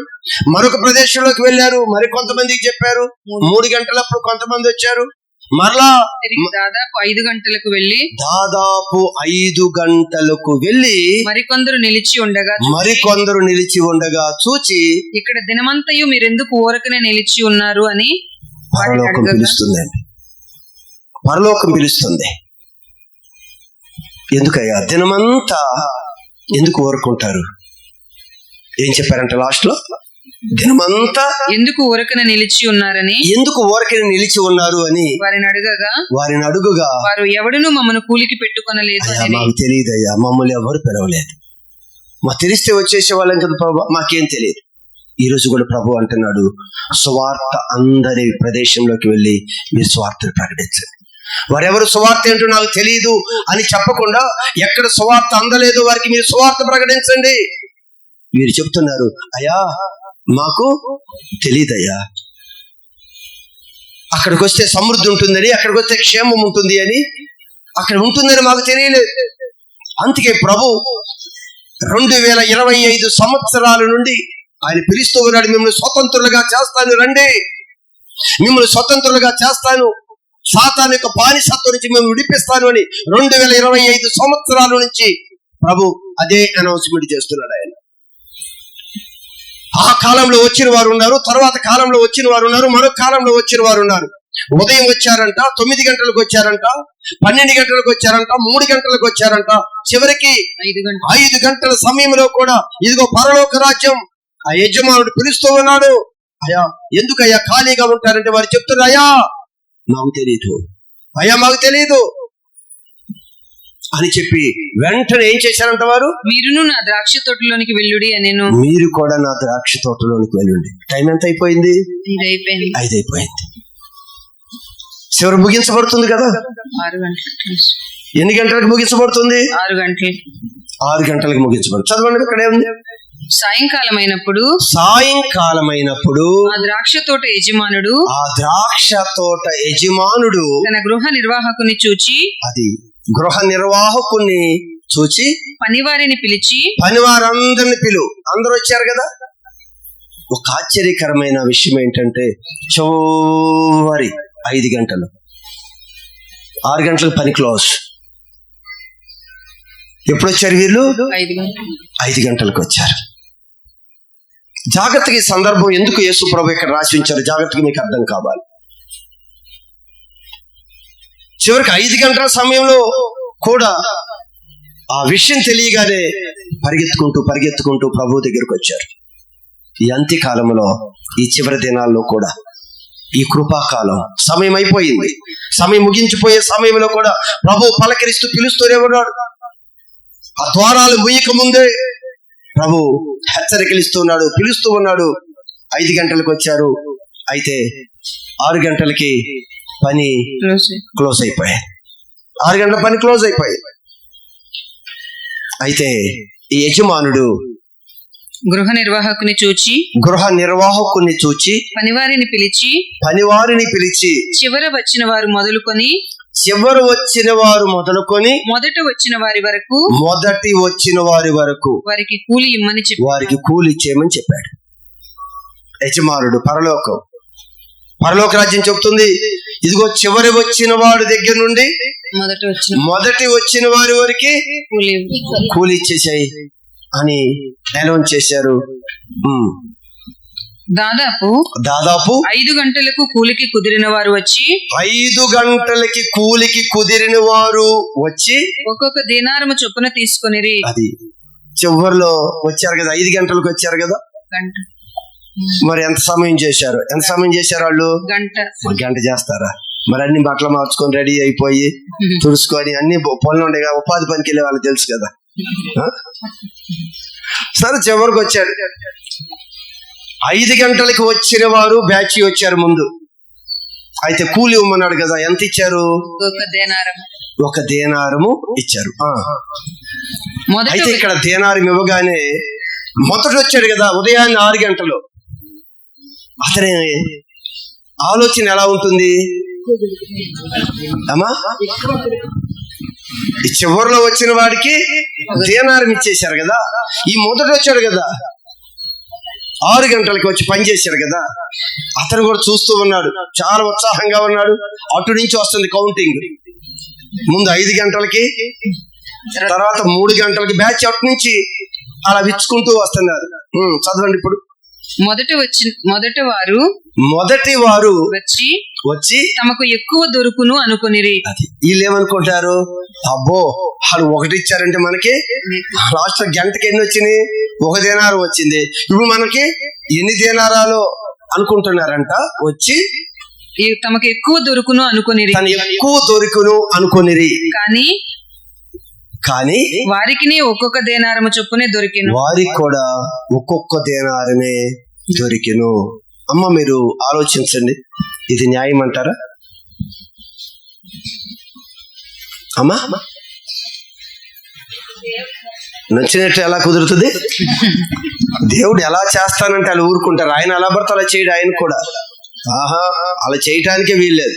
ఆయన నచ్చింది చేస్తానంటే మనం కూడా నచ్చింది చేసుకోవచ్చు. ఆయనకు ఒక న్యాయం ఉంది, ఆయనకు ఒక పద్ధతి ఉంది. ఆ పద్ధతి ప్రకారమే చేస్తాడు ఆయన. అన్యాయమా కాదా? 6 గంటలకు వచ్చిన వారికి, సాయంత్రం 5 గంటలు వచ్చిన వారికి 1 ఇచ్చారు దేనారం. ఇప్పుడు 6 గంటలు వచ్చిన వాళ్ళకి ఎంత ఇవ్వాలి? ఏది మాట్లాడరేంటమ్మా? ఇవ్వాలి కదా, ఎదురు చూస్తున్నాడు కదా. అయితే ఇక్కడ రాయబడి ఉన్న మాట ఏంటో చూద్దాం. ఏమని అక్కడ డిస్కషన్ జరిగిందో. ఎక్కువ విస్తారని ఆశతో ఎక్కువ దొరుకునని అనుకునిరి. కానీ మొదటి వచ్చిన వారు అనుకునిరి, కానీ వారికి ఒక్కొక్క దేనారము చొప్పున వారికి కూడా ఒక్కొక్క దేనారమే దొరికింది. ఇప్పుడు మనం అంటున్నాం అది న్యాయం కాదు, 1 దేనారం ఇవ్వటము న్యాయం కాదు. మరి మొదటి వారికి చివరి వారికి 1 దేనారం ఇచ్చామంటే మరి గంటలు లెక్కేసుకుంటే ఇతనికి ఎన్ని దేనారాలు రావాలో అన్ని ఇవ్వాలి. ఇదే కదా న్యాయము అని మనం కూడా మాట్లాడుకుంటాం. అయితే ఇక్కడ గమనించవలసింది ఒకటి ఉంది. ఆ యజమానుడు వారితో ఏమని ఒప్పందం చేసుకున్నాడు? మొదటి వచ్చే వారితో అమ్మా ఎంత ఇస్తారు అని ఒప్పందం చేసుకున్నాడు. 1 దేనారం అని వచ్చావు. దినానికి 1 దేనారము అంతే కదా. మిగిలిన వాళ్ళతో ఏం చెప్పాడు? నా ఇష్టం, నాకు నచ్చింది ఇస్తా నీకు, అంతేనా? నాకు నచ్చింది ఇస్తానని చెప్పాడు వారికి. వీరికైతే ఖచ్చితంగా చెప్పాడు మీకు దేనారం ఇస్తాను అని. వీళ్ళకి ఏమైనా అన్యాయం చేశాడా దేవుడు? మరి మనకు అన్యాయం చేసినట్లుగానే కనిపిస్తుంది ఇక్కడ. ఒప్పందం ప్రకారం 1 దేనారం ఇచ్చేశాడు దేవుడు. వాళ్ళ ఒప్పందం ప్రకారం ఏంటి? మేము ఎంత ఇచ్చినా తీసుకుంటాము, నేను నచ్చింది ఇస్తానన్నాడు, వచ్చేసారు వారు. ఇప్పుడు మనకి ఎలా ఉంటుందంటే వీరికి 1 దేనారం ఇస్తే వీళ్ళ దేవుడు అన్యాయం చేశాడు. నిజంగా అన్యాయం చేసినట్టే కనపడుతుంది కదా మనకి. కానీ మనం గమనించవలసింది ఏమిటి అంటే అతనితో ఒప్పందం కుదుర్చుకున్నాడంట 1 దేనారానికి. అయితే అక్కడ ఏం జరిగిందో చదవండి. వారు అది తీసుకొని చివరి వచ్చిన వీరు 1 గంట మాత్రమే పనిచేసినను పగలంతయు కష్టపడి ఉదయము నుండి సాయంత్రం వరకు కష్టపడి ఎండ బాధ సహించిన మాతో వారిని సమానము చేసితివే. వారిని సమానముగా పంచిచ్చావే అని ఆ ఇంటి యజమానుని మీద సణుగుకొనిరి. అది సణుగుకున్నారండి. గమనించండి, బైబిల్ చెప్తుంది మొదటి వారిలో అనేక మంది కడపటి వారు అవుతారు, కడపటి వారు మొదటి వారు అవుతారు. ఈ మొదటి వారిలో ఇంత భక్తి జీవితాన్ని కొనసాగించిన ఈ కాలంలో మనం ఏమి నేర్చుకున్నాం? అసూయ. యజమానుడు అంటాడు, నీ ఒప్పందం ప్రకారం నీది నీకు ఇచ్చాను కదా, నాకు నచ్చింది వారికి కూడా ఇచ్చాను. వారి కడుపు చూశాను, వారి కుటుంబం చూశాను, వారి పనులు లేని స్థితి చూశాను.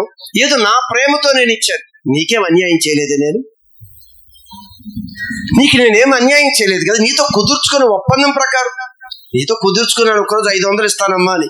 నువ్వు ఉదయం పనికి వచ్చావు, సాయంత్రం 1 గంటలో నాకు అర్జెంట్ పని ఉంది, ఏదో ఎవరిని ఎమర్జెన్సీ పెట్టుకు, అతను కూడా 500 ఇచ్చాను. మరి మనకేం అన్యాయం చేయలేదు కదా, నీ 500 నీకు ఇచ్చారు కదా. అదే ప్రభు అంటున్నాడు, నీవు స్నేహితుడా నేను నీకు అన్యాయం చేయలేదే, నేను నీకేం అన్యాయం చేయలేదే. నీవు నా యొద్ద 1 దేనారమునకు వడబడలేదా? నువ్వు 1 దేనారకి నా దగ్గర ఒప్పుకున్నావు కదా. నీ సొమ్ము నువ్వు తీసుకుని వెళ్ళిపో. నీకిచ్చినట్లే కడపట వచ్చిన వీరికి చివరిలో వచ్చిన వీరికి ఇచ్చుటకు నాకు ఇష్టమైనది, నాకు ఇష్టము వచ్చినట్టు నా సొంత సొమ్ముతో చేయుట న్యాయము కాదా? న్యాయం కదా, నా సొంత సొమ్ము అది. నేను మంచివాడనైనందున నేను మంచిగా న్యాయం చేస్తున్నందుకు నీకు కడుపు మంటగా ఉందా? మార్పు లేని జీవితం. ఈరోజు ఆ ఒక్క లోపం ఏంటో తెలుసా? ఇక్కడ ఒక్క లోపం కూడా ఉంది, అసూయ. మనకిస్తారంది ఆయన ఇచ్చాడే, వారిని ప్రేమించారు, వారి కుటుంబ పరిస్థితితో, వారి జీవిత పరిస్థితితో వాళ్ళని చూశారు కదా. చివరికి ఈ అసూయ ఉండటం వల్ల, చెడు ఉండటం వలన ఈ మొదటి రక్షణ పొందుకుని వీరు ఎన్ని సంవత్సరాలకి ఏదైనా మార్పు దొరికిందా అంటే వారిలో ఏ మార్పు లేదు. చివరి వారిగా అయిపోయారు. ఈరోజు కొత్తగా వచ్చిన వారుకి వీరికి తేడా ఏంటి? ఇన్ని సంవత్సరాలుండి నీలో ఇది లోటు ఉంది అని చెప్పినా కూడా లోటుని మార్చుకోకుండా వీళ్ళ స్వభావాలు ఎలా ఉన్నాయో తెలుసా? సరుగుతున్నారంట. ఎందుకు ఇచ్చావని అంటున్నారంట. ఆయన అంటాడు, ఎందుకయ్యా నీ కడుపు మంట ఏంటి? ఎందుకు నీ కడుపు మంట? నీ డబ్బులు నీకు ఇచ్చాను కదా. ఈరోజు మనకు కూడా చాలా మంది కడుపు మంట, ఎందుకో తెలియదు. ఏం చూసి కడుపు మంటో? ఇదంతా కూడా ఒక పాపం. దేవుడు అంటున్నాడు, నువ్వు మొదటి వాడి కడపటి వాడిగా మారిపోతున్నావు. నీ స్వభావంలో మార్పు ఉంది. నువ్వు స్వభావం అంతా కూడా చెడిపోయింది, నీ స్వభావం. అందుకే మీలో అనేక మంది మొదటి వారు కడపటి వారిగా మార్చబడిపోతున్నారు. ఇదిగో ఈ కడపటి చివరి దినాలు రక్షణ పొందుకొని వస్తున్న వారు మొదటిగా అంటే నీకివ్వవలసిన బహుమానాన్ని వారు చివరిలో వచ్చి వారు పొందుకుంటున్నారు. నీలో ఆ స్వభావాన్ని తొలగించుకుంటే దేవుడు అంతకన్నా నీకు రెట్టింపిస్తాడేమో. ఆనందంగా తీసుకొని రాస్తూ అవును సంతోషంగా తీసుకున్నట్లయితే పిలిచి రెట్టింపైన ఆశీర్వాదం ఇచ్చేవాడేమో. అప్పటి వరకు ఆగలేదు. ఎందుకయ్యా నీ కడుపు మంట? మనం కూడా ఆగం. నీకు ఇవ్వాల్సింది నీకు ఇచ్చాడు, నీకు ఇచ్చే వాళ్ళని ఇవ్వాల్సిన తలాంతు నీకు ఇచ్చాడు, మరొకరికి ఇవ్వాల్సిన తలాంతు వారికి ఇచ్చాడు. ఎందుకు నీ కడుపు మంట? ఎన్నో అసూయలు, ఎన్నో ఈర్ష్యలు, ఎన్నో కుళ్ళు, కపటాలతో మన జీవితాలన్నీ కూడా మిగించుకోవాలి. మార్పు లేని జీవితాలు. ఆయన అంటున్నాడు, నువ్వు పరిపూర్ణుడు కావటానికి ఆ ఒక్కటే, ఏ ఒక్కటో. ఇతరులో ఇది ఉంది, అతనిలో అది ఉంది, మనలో ఏముందో ఇతరులో చూపిస్తున్నాడు. ఇతరులో ఇది చూపిస్తూ ఎందుకు నీకు మంట? కడుపు మంట, హృదయం అంతా చెడిపోయింది. తనలో ఏముందో అదిగో నిత్య రాజ్యానికి వెళ్ళటానికి మంచి విషయాలు చెప్పు అనుకునే వ్యక్తిలో ఏముందో. కానీ ఈరోజు నీలో ఏముందో, నాలో ఏముందో అని దేవుడు ప్రశ్నిస్తున్నాడు. ఆయన చివరిగా ఈ రోజు రక్షణ పొందుకోబోతున్న వారు ఉన్నారు. ఈ చివరి దినాల్లో రక్షణ పొందుకున్న వారు కొంతమంది ఉన్నారు. ప్రభు అంటాడు, వారు మొదటి వారు అయిపోతారేమో. వారు అలా వచ్చారు. ప్రభు రాబోతూ ఉన్నాడు. ప్రభు రాకడ సమీపంగా ఉంది. ఎన్నో సంవత్సరాల నుండి ప్రభు ప్రభు ప్రభు ప్రభు తెలిసి ఉంది అని ప్రభుని వెంబడిస్తూ ఏ మార్పు లేని జీవితం. మొదటి వాడివే, మొదటి దానివే రక్షణ పొందుకుంది. చివరి వారిగా నువ్వు ఉన్నావు. ఏ స్వభావం మార్చుకోలేదు. చివరి వారు రోషం కలిగి భక్తి చేసుకుంటూ ఇదిగో ఆ మొదటి స్థానంలోకి రాబోతూ ఉన్నారు. వీరు తక్కువ మంది ఉన్నారంట, వారు ఎక్కువ మంది. మరి మనం మొదటి వారిగా మన పనిని ప్రారంభించామో, చివరి వారిగా ఉన్నామో, అందరం కలిసి ఉన్నామో, ప్రభు అందరికీ విషయాలు తెలియజేస్తూ ఉన్నారు. ప్రార్థన చేయాలి, ప్రభా నీ నిత్య రాజ్యానికి నేను వెళ్ళటానికి నాలో ఇంకేమైనా లోటు ఉందా? మీరు ప్రార్థించే చూడండి. మిగిలిన ప్రార్థనలని పక్కన పెట్టి ప్రభు మన విమోచించిన నిత్య రాజ్యానికి తీసుకొని వెళ్ళటానికే. ఈరోజు మన పిల్లలకి మనం ఆ విషయాన్ని నేర్పటలేదు. చదువుకోండి చదువుకోండి, భూ సంబంధమైన వాటి ఎక్కువ ప్రెజర్ చేస్తున్నాం. చదువు వద్దని చెప్పలేదు, ఉద్యోగాలు వద్దని చెప్పలేదు, వ్యాపారాలు వద్దని చెప్పటం లేదు. దేవుని గురించి నువ్వు నేర్పింది ఎంత? రేపు నువ్వు ఒకవేళ రక్షణలోకి వెళ్ళిపోతే, నీ పిల్లలు రక్షణలోకి రాకపోతే ఎంత భయంకరమో మీకు తెలుసా? అది అర్థం కాలేదు కనుక గుడ్డివాళ్ళలాగా మనం వెళ్ళిపోతున్నాం. గుడ్డివాళ్ళ తవులు నడుచుకుంటూ వెళ్ళిపోతున్నాం. అయ్యో మన పిల్లలు నశించిపోతారే, మన పిల్లలు భయంకరమైన స్థితికి వెళ్ళిపోతారే. ఈరోజు ఏదో భూ సంబంధమైన ఏదో మనకు వాళ్ళు చూపించాలని వెళ్ళిపోతున్నామే, అసలైన దాన్ని వారు విడిచిపోయి భయంకరమైన దానిలోకి వెళ్ళిపోతారే. ఆ రోజు ఆనందమా చెప్పండి? నిత్యాగ్నిలోకి వెళ్ళిపోతే, నిత్య నరకంలోకి వెళ్ళిపోతే. లాజరు ప్రభు అందుకే రేపు నీ పిల్లలు చూసి నువ్వు ఏడవకూడదు. రేపు నీ వాళ్ళు కోల్పోయినప్పుడు నువ్వు ఏడవకూడదు. అందుకే ఇప్పుడే ఏడవండి అంటాడు యేసు ప్రభు. ఏడవండి.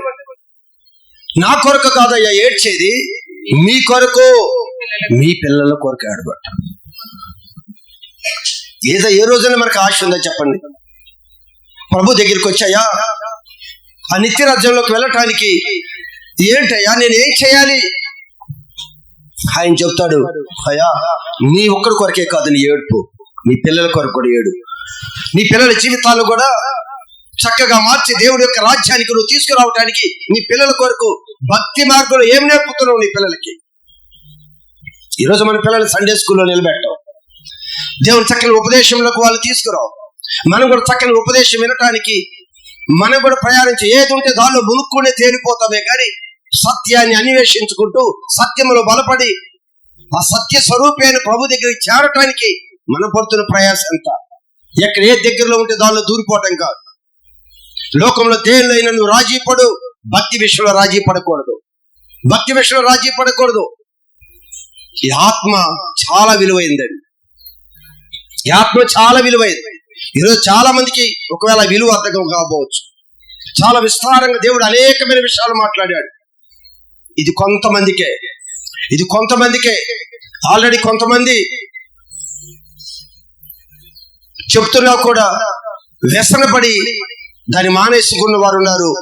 కానీ మిగిలిన వారితో కూడా ప్రభు మాట్లాడుతున్నాడు. ఆయన మీరు గమనించండి. మనవారు ఎవరు? రక్షణ లేని మన భార్య, రక్షణ లేని మన భర్త, రక్షణ లేని మన తల్లిదండ్రుల, రక్షణ లేని మన వారు ఎవరు ఉన్నారు? మన పిల్లల. ఈ లోకంలో మంచి చదువిచ్చి, మంచి ఆస్తి పాస్తులు ఇచ్చి, మంచి ఇల్లు కట్టిపెట్టి, మంచి అన్ని సంపాదించి మనం వెళ్ళిపోతే పిల్లల క్షేమం అనుకునే అనేక మంది అజ్ఞానులు ఉన్నారు. అది ఎప్పుడు క్షేమాన్ని ఇవ్వదు. అందుకే లాజరు అక్కడ నుండి ఏడుస్తున్నప్పుడు అర్థమవుతుంది, రోధిస్తున్నప్పుడు అర్థమవుతుంది, అయ్యా నా పిల్లలు ఉన్నారు, అక్కడ నా పిల్లలు ఉన్నారు, నా అన్నదమ్ములు ఉన్నారు, నా అక్క చెల్లెలు ఉన్నారు. సేమ్ ఇది జరగబోతుంది. ప్రభు చెప్తున్నాడు. ఖచ్చితంగా ఇదే వేదన.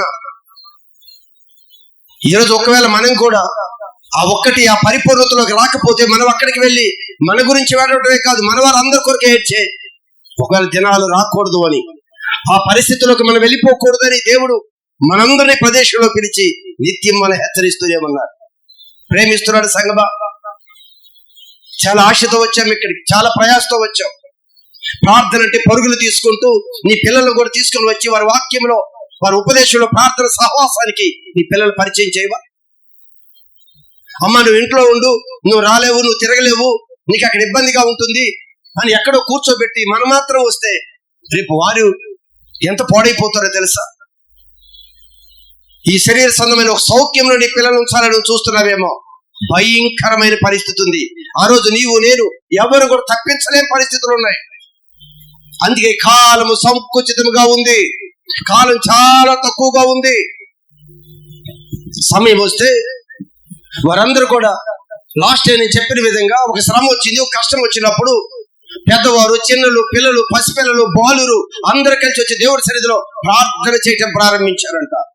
నీ పిల్లలకు రోదన చేయటం నేర్పించండి అని చెప్పాడు. నీ పిల్లలకి ప్రార్థన చేయటం నేర్పించండి అని చెప్పాడు. రేపో మాపో మనం వెళ్ళిపోతాం. ఒకవేళ ఈ రాత్రి పరిస్థితులు బాగపోతే మనం ఒకవేళ ఈ శరీరాన్ని విడిచి వెళ్ళిపోవచ్చు. కానీ ప్రభు నీ పిల్లలకి నేర్పు, నువ్వు ఉండగా నీ పిల్లలకి నేర్పు. రేపు నీ పిల్లలకి శ్రమ వస్తే పిల్లలు ప్రభు అని ప్రార్థన చేయటం నీ రోజు నేర్పకుండానే వెళ్ళిపోతే రేపు శ్రమ, కష్టము, ఇబ్బంది, శోధన వచ్చినప్పుడు నీ పిల్లలు ఎవరికి మొరపెడతారు? దేవుని ప్రార్థన చేస్తారో అది ప్రార్థన చేయటం తెలుసా? దేవుని వేడుకోవాలని తెలుసా? దేవుని ఎదుకు వచ్చి ప్రాధేయపడాలని నీ పిల్లలకి తెలుసా? ఏదో ఇస్తున్నాము అని ఆశపడుతున్నావు, పిల్లలకి ఏదో ఇస్తున్నాం అనుకుంటున్నావు. ఏమి ఇస్తున్నావు? కష్టం వస్తే ఎక్కడికి వెళ్ళమని చెప్తున్నావు, బాధ వస్తే ఎక్కడికి వెళ్ళమని చెప్తున్నావు, ఒంటరిగా ఉన్న పరిస్థితుల్లో ఆ పరిస్థితులకి ఎవరిని ఆశ్రయించమని చెప్తున్నావు. పొరపాటు పడుతున్నావు. ఒక్కసారి మీరు గమనించండి. ఎంతో మంది తనవారు ఎక్కడున్నా పర్వాలేదు, మనం వెళితే చాలు, అయ్యా ఎవరి భక్తి వారిదే, నీది నీ పిల్లలకి ఇచ్చేస్తారనుకుంటున్నావు. అంత అలా కుదరదు. నువ్వు భక్తి చేస్తే దేవుని యొక్క కృప నీ పిల్లల వరకు వస్తుంది. అది నీ పిల్లలు చక్కగా నిలబడితే. అందుకే దావీదుకి చెప్పాడు, దావీదా నువ్వు బాగా భక్తి చేశావు, ఖచ్చితంగా నాకు ఇష్టానుసారంగా జీవించావు, రోషం కలిగి జీవించావు, నీ పిల్లల మీద కొన్ని కనుదృష్టి ఉంచుతాను అని చెప్పాడు. కానీ కొడుకులు వినలేదు, మాట వినలేదు. దేవుడు దండించి చూశాడు, మందలించి చూశాడు, చివరికి వినలేదు, దేవుడు విడిచిపెట్టేశాడు. ఈరోజు మన పిల్లలు కూడా వినాలి కదా. కృప ఉంది, రే కాదనలేదు. మనం ప్రార్థన చేశాం, భక్తి చేశాం, మన కృప మన పిల్లల మీదకి వెళుతుంది. ఎంతవరకు నీవు ఈ శరీరంతో ఉండగానే నీ పిల్లలకు నువ్వు నేర్పాలి. నీ పిల్లలు దేవుడితో అనుబంధం చేసే విధంగా నిలబెట్టాలి. కష్టమైన, ఇబ్బంది అయినా, రాత్రి అయినా, పగలైనా. భక్తులు తన పిల్లలను తీసుకొని దేవుడి సన్నిధికి ప్రయాణమై వెళ్ళిపోయారు.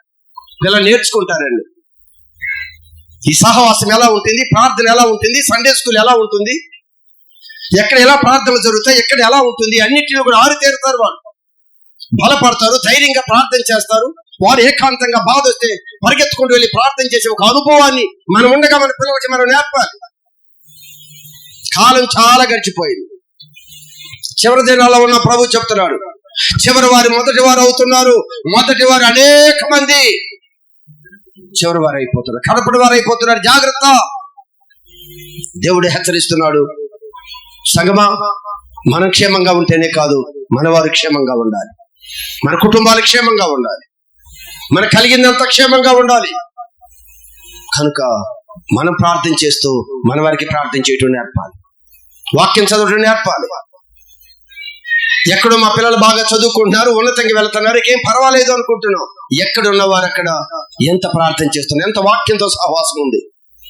ఒకవేళ ఏదో 2-3 రోజులు వచ్చినా దేవుడి సన్నిధితో మనం వాళ్ళని ఐక్యపరిచే విధంగా వాళ్ళు సిద్ధపరచాలి. వారికి తెలియదు, వినరు. వాళ్ళు తప్పు కాదు, వాళ్ళు వినరు. కానీ తల్లిదండ్రులుగా వాళ్ళు ప్రోత్సహించి బలపరిచి ఏదో విధంగా దేవుని సన్నిధిలో కూర్చోబెడుతూ ప్రతి సందర్భంలో కూడా దేవుని గురించిన ఒక ఆలోచన, ఒక మాటలు వాళ్ళ హృదయంలో మనం పాస్ చేస్తూ ఉండాలి, స్లో పాయిజన్ లాగా. అందుకని వాడి పక్కలో పడుకున్నప్పుడు, నీతో నడిచినప్పుడు, నీ త్రోవలో ఉన్నప్పుడు నువ్వు చక్కని మాటలు చెప్పు. ఒక్కొక్క మాట వాళ్ళ హృదయంలోకి వెళ్తుంది. అయ్యా దేవుడు గొప్పవాడని చెప్పు, దేవుడు ప్రేమ కలిగిన వాడని చెప్పు, దేవుడు అద్భుతం చేశాడని చెప్పు, దేవుడు నా జీవితంలో ఎలా చేశాడు అని నీ అనుభవాలు నీ పిల్లలతో పంచుకో. అందుకే పిల్లలని ఒక్కొక్కరి ఒక దూరంలో ఉన్నారు మన పిల్లలు. ఒక్కొక్క మాట మనం మాట్లాడుకునే ఈ లోక సంబంధమైన మాటలు కాకుండా దేవుని గురించిన ఒక ఆలోచన. వృద్ధాప్యంలోకి వస్తున్న తల్లిదండ్రులుగా తన పిల్లలతో ఫోన్ చేసి మాట్లాడుతున్నాడు. ఒక్కొక్క మాటగా ఎలా ప్రార్థన చేస్తున్నావు, అసలు దేవుడు అంటే ఏంటి, దేవుడు ఇది ఏదో మెల్లగా నీ పిల్లలకి ఉపదేశించమని చెప్పాడు ఆయన. ఏది ఈరోజు మనతో నడిచే సమయం లేకపోవచ్చు, ఫోన్ కమ్యూనికేషన్స్ ఉన్నాయి. చక్కగా నీ వాక్యం ద్వారా మాట్లాడు. మీ పిల్లలు స్టేటస్ పెడతారు. ఏ స్టేటస్ పెట్టుకుంటాం మనం? ఈరోజు ఒక భక్తుడు ఏ స్టేటస్ పెట్టాలి? ఒక భక్తుడి యొక్క స్టేటస్ ఏంటి? చాలా సిగ్గుగా ఉంటాయి. కొన్ని మన స్టేటస్ చూస్తే సిగ్గుగా ఉంటాయి, సిగ్గుపడవలసిన పరిస్థితి. చూసేవాడు వీళ్ళు క్రైస్తవుడు అనుకుంటాడా, అన్యుడు అనుకుంటాడా, భక్తులు అనుకుంటారా, భక్తిహీనుడు అనుకుంటారా? ఏం భయం లేదు మనకి, అసలు ఎక్కడ చమ్ముకోలేదు, చిన్న భయం కూడా మనలోకి లేదు. నీ లోపం ఉంది అని దేవుడు చెప్పిన ఆ లోపాన్ని తీసివేయను. ఈరోజు మనందరి చేద్దాం, పెద్దవాళ్ళు అవుతున్నా కూడా మనం ఏ స్టేటస్లు పెట్టుకుంటున్నాం? నా స్థితి ఇది, నేను ఈ ఆత్మీయంగా ఎలా ఉన్నాను అని చెప్పుకుంటున్నావా 10 మందికి? అదే కదా స్టేటస్. నా స్టేటస్ ఇది, నా భక్తి ఇది, నా విధానం ఇది, నా ఆలోచన ఇది, నా నడకిది, నా నడిపింపు ఇది. నీ స్టేటస్ చూడగానే 10 మంది చెప్తారు నువ్వు ఎలాంటి వాడివో. నీ స్టేటస్ చూడగానే నువ్వు ఎలాంటి దానివో అనేక మంది చెప్పగలరు. ఈరోజు మన జీవితంలో మీరు గమనించండి, ప్రభు మాట్లాడుతున్నాడు. పిల్లలు చిన్నవారు, వారు తెలియదేమో, పెద్దవాళ్ళుగా మనం దండించకపోతే. ఎవరు దండించలేదు తన యొక్క పిల్లలని? ఏలి తన పిల్లలంట దండించకపోతే దేవుడు ఒప్పుకోలేదు, పిల్లల్ని గద్దించకపోతే దేవుడు ఒప్పుకోలేదు. నాకు వినరు అని కాదు, నువ్వు వినాలి, చెప్పాలి. ఈరోజు గమనించండి, నిత్య రాజ్యానికి మనమే కాదు మన పిల్లలు కూడా వెళ్ళాలి. స్వతంత్రులుగా ఉండవలసింది మనమే కాదు, మనము మన పిల్లల మంత్రులు కూడా స్వతంత్రులమే. ఏది కూడా మన మీద ఆధిపత్యం చేయడానికి వీల్లేదు. ఎప్పుడు మన స్వతంత్రులమే. దేవుడు మన మీద రాజు, ఆయన అధికారి, ఆయన నడిపింపుకు అప్పగించుకుందాం. ఎవడు అడ్డుకొనలేడు. అందుకే ప్రభు వెళుతున్నప్పుడు సముద్రం 2 పాయలుగా చీలిందంట.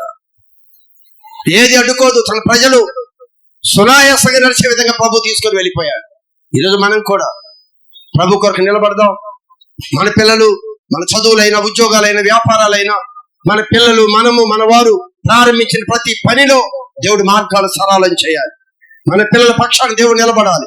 ఈరోజు మనమే కాదు, మనం పోతే మన పిల్లలకి నా దేవుడు ఉన్నాడు అని గొప్ప భరోసాతో మనం చక్కగా దేవుడి రాజ్యానికి వెళ్ళిపోగలం. అయ్యో నేను సరిపోతే నా పిల్లలు ఎలా అనే భయం లే.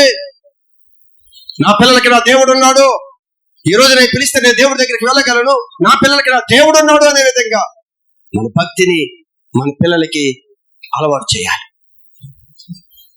ఆస్తి ఇచ్చాను బాగానే బ్రతుకుతారు కాదు, ఇల్లు ఇచ్చాను బాగానే బ్రతుకుతారని కాదు, చదివిచ్చాను బాగా బ్రతుకుతారని కాదు. నీ దేవుడిని ఇచ్చాను, దేవుడు పరిచయం చేశాను, ఖచ్చితంగా నా పిల్లలు చక్కగా దేవుడు ఎదుగుతారు. అది నీ ధైర్యం, అది నీ విశ్వాసం, అది పౌరుషంగా మనం భక్తి చేయాలి. దేని భయం మనకి? ప్రభు దగ్గర ఒకటే అడుగుతున్నాడు ఆయన, అయ్యా నిత్య రాజ్యానికి వెళ్ళటానికి ఏం చేయాలి? యేసు ప్రభు ఒకటే చెప్పాడు, నువ్వు పరిపూర్ణుడిగా కావాలి అంటే ఆ ఒక్కటే విడిచిపెట్టు. ఏ ఒక్కటే నువ్వు ప్రశ్నించొద్దు, ఆ ఒక్కటే నీకు తెలుసు. అనుదినం దేవుడు నీతో మాట్లాడుతూనే ఉన్నాడు. ఏది విడిచిపెట్టాలో ప్రభు నీతో చెప్తూనే ఉన్నాడు. అది నువ్వు విడిచిపెట్టు, నువ్వు పరిపూర్ణతలోకి వస్తావు. కొందరు విడిచిపెట్టను అనుకుంటేనే దేవుడి సన్నిధికి వస్తున్నారు. ఆ ఒక్క విషయం నాకు చెప్పొద్దు, ఆ ఒక్కటే నాతో మాట్లాడొద్దు అని వాళ్ళు వస్తున్నారు. ప్రభు అంటాడు పరిపూర్ణత కావాలి అంటే మేమన్నీ విడిచిపెడితే మాకేం దొరుకుతుంది అని ఇదిగో మరొక భక్తుడు వచ్చాడు. ఆ భక్తుడు వచ్చేమన్నా, నేను పరిపూర్ణుడిగా నేను నిత్యరాజ్యాన్ని స్వతంత్రించుకోవాలంటే ఏం చేయాలి అన్నాడు. అయ్యా నువ్వు పరిపూర్ణుడు కావాలి అంటే ఇదిగో ఇది చెయ్యి అన్నాడు. ఇది నేను చెయ్యను అనుకున్నాడు, అతను వెళ్ళిపోయాడు. ఈలోపు అతను అంటున్నాడు, నేను అన్ని విడిచిపెట్టి వచ్చేసాను, నాకేం దొరుకుతుంది ప్రభా? ఇదిగో ఆయన చెప్తున్నాడు, ఈ భూమి మీద నువ్వేది దేవుని కొరకు విడిచిపెట్టుకున్నావో వాటన్నిటినీ ఈ భూమి మీద నీకు సమకూర్చి ఆనందకరమైన జీవితాన్ని ఇస్తాను. ఇది మాత్రమే కాదు, నిత్య జీవాన్ని నీకు ప్రసాదిస్తాను. దేవుడు మనందరికీ అలాంటి కృప ధన్యత ఆయన అనుగ్రహించును గాక. ఆమేన్. దేవుడు ఇప్పుడు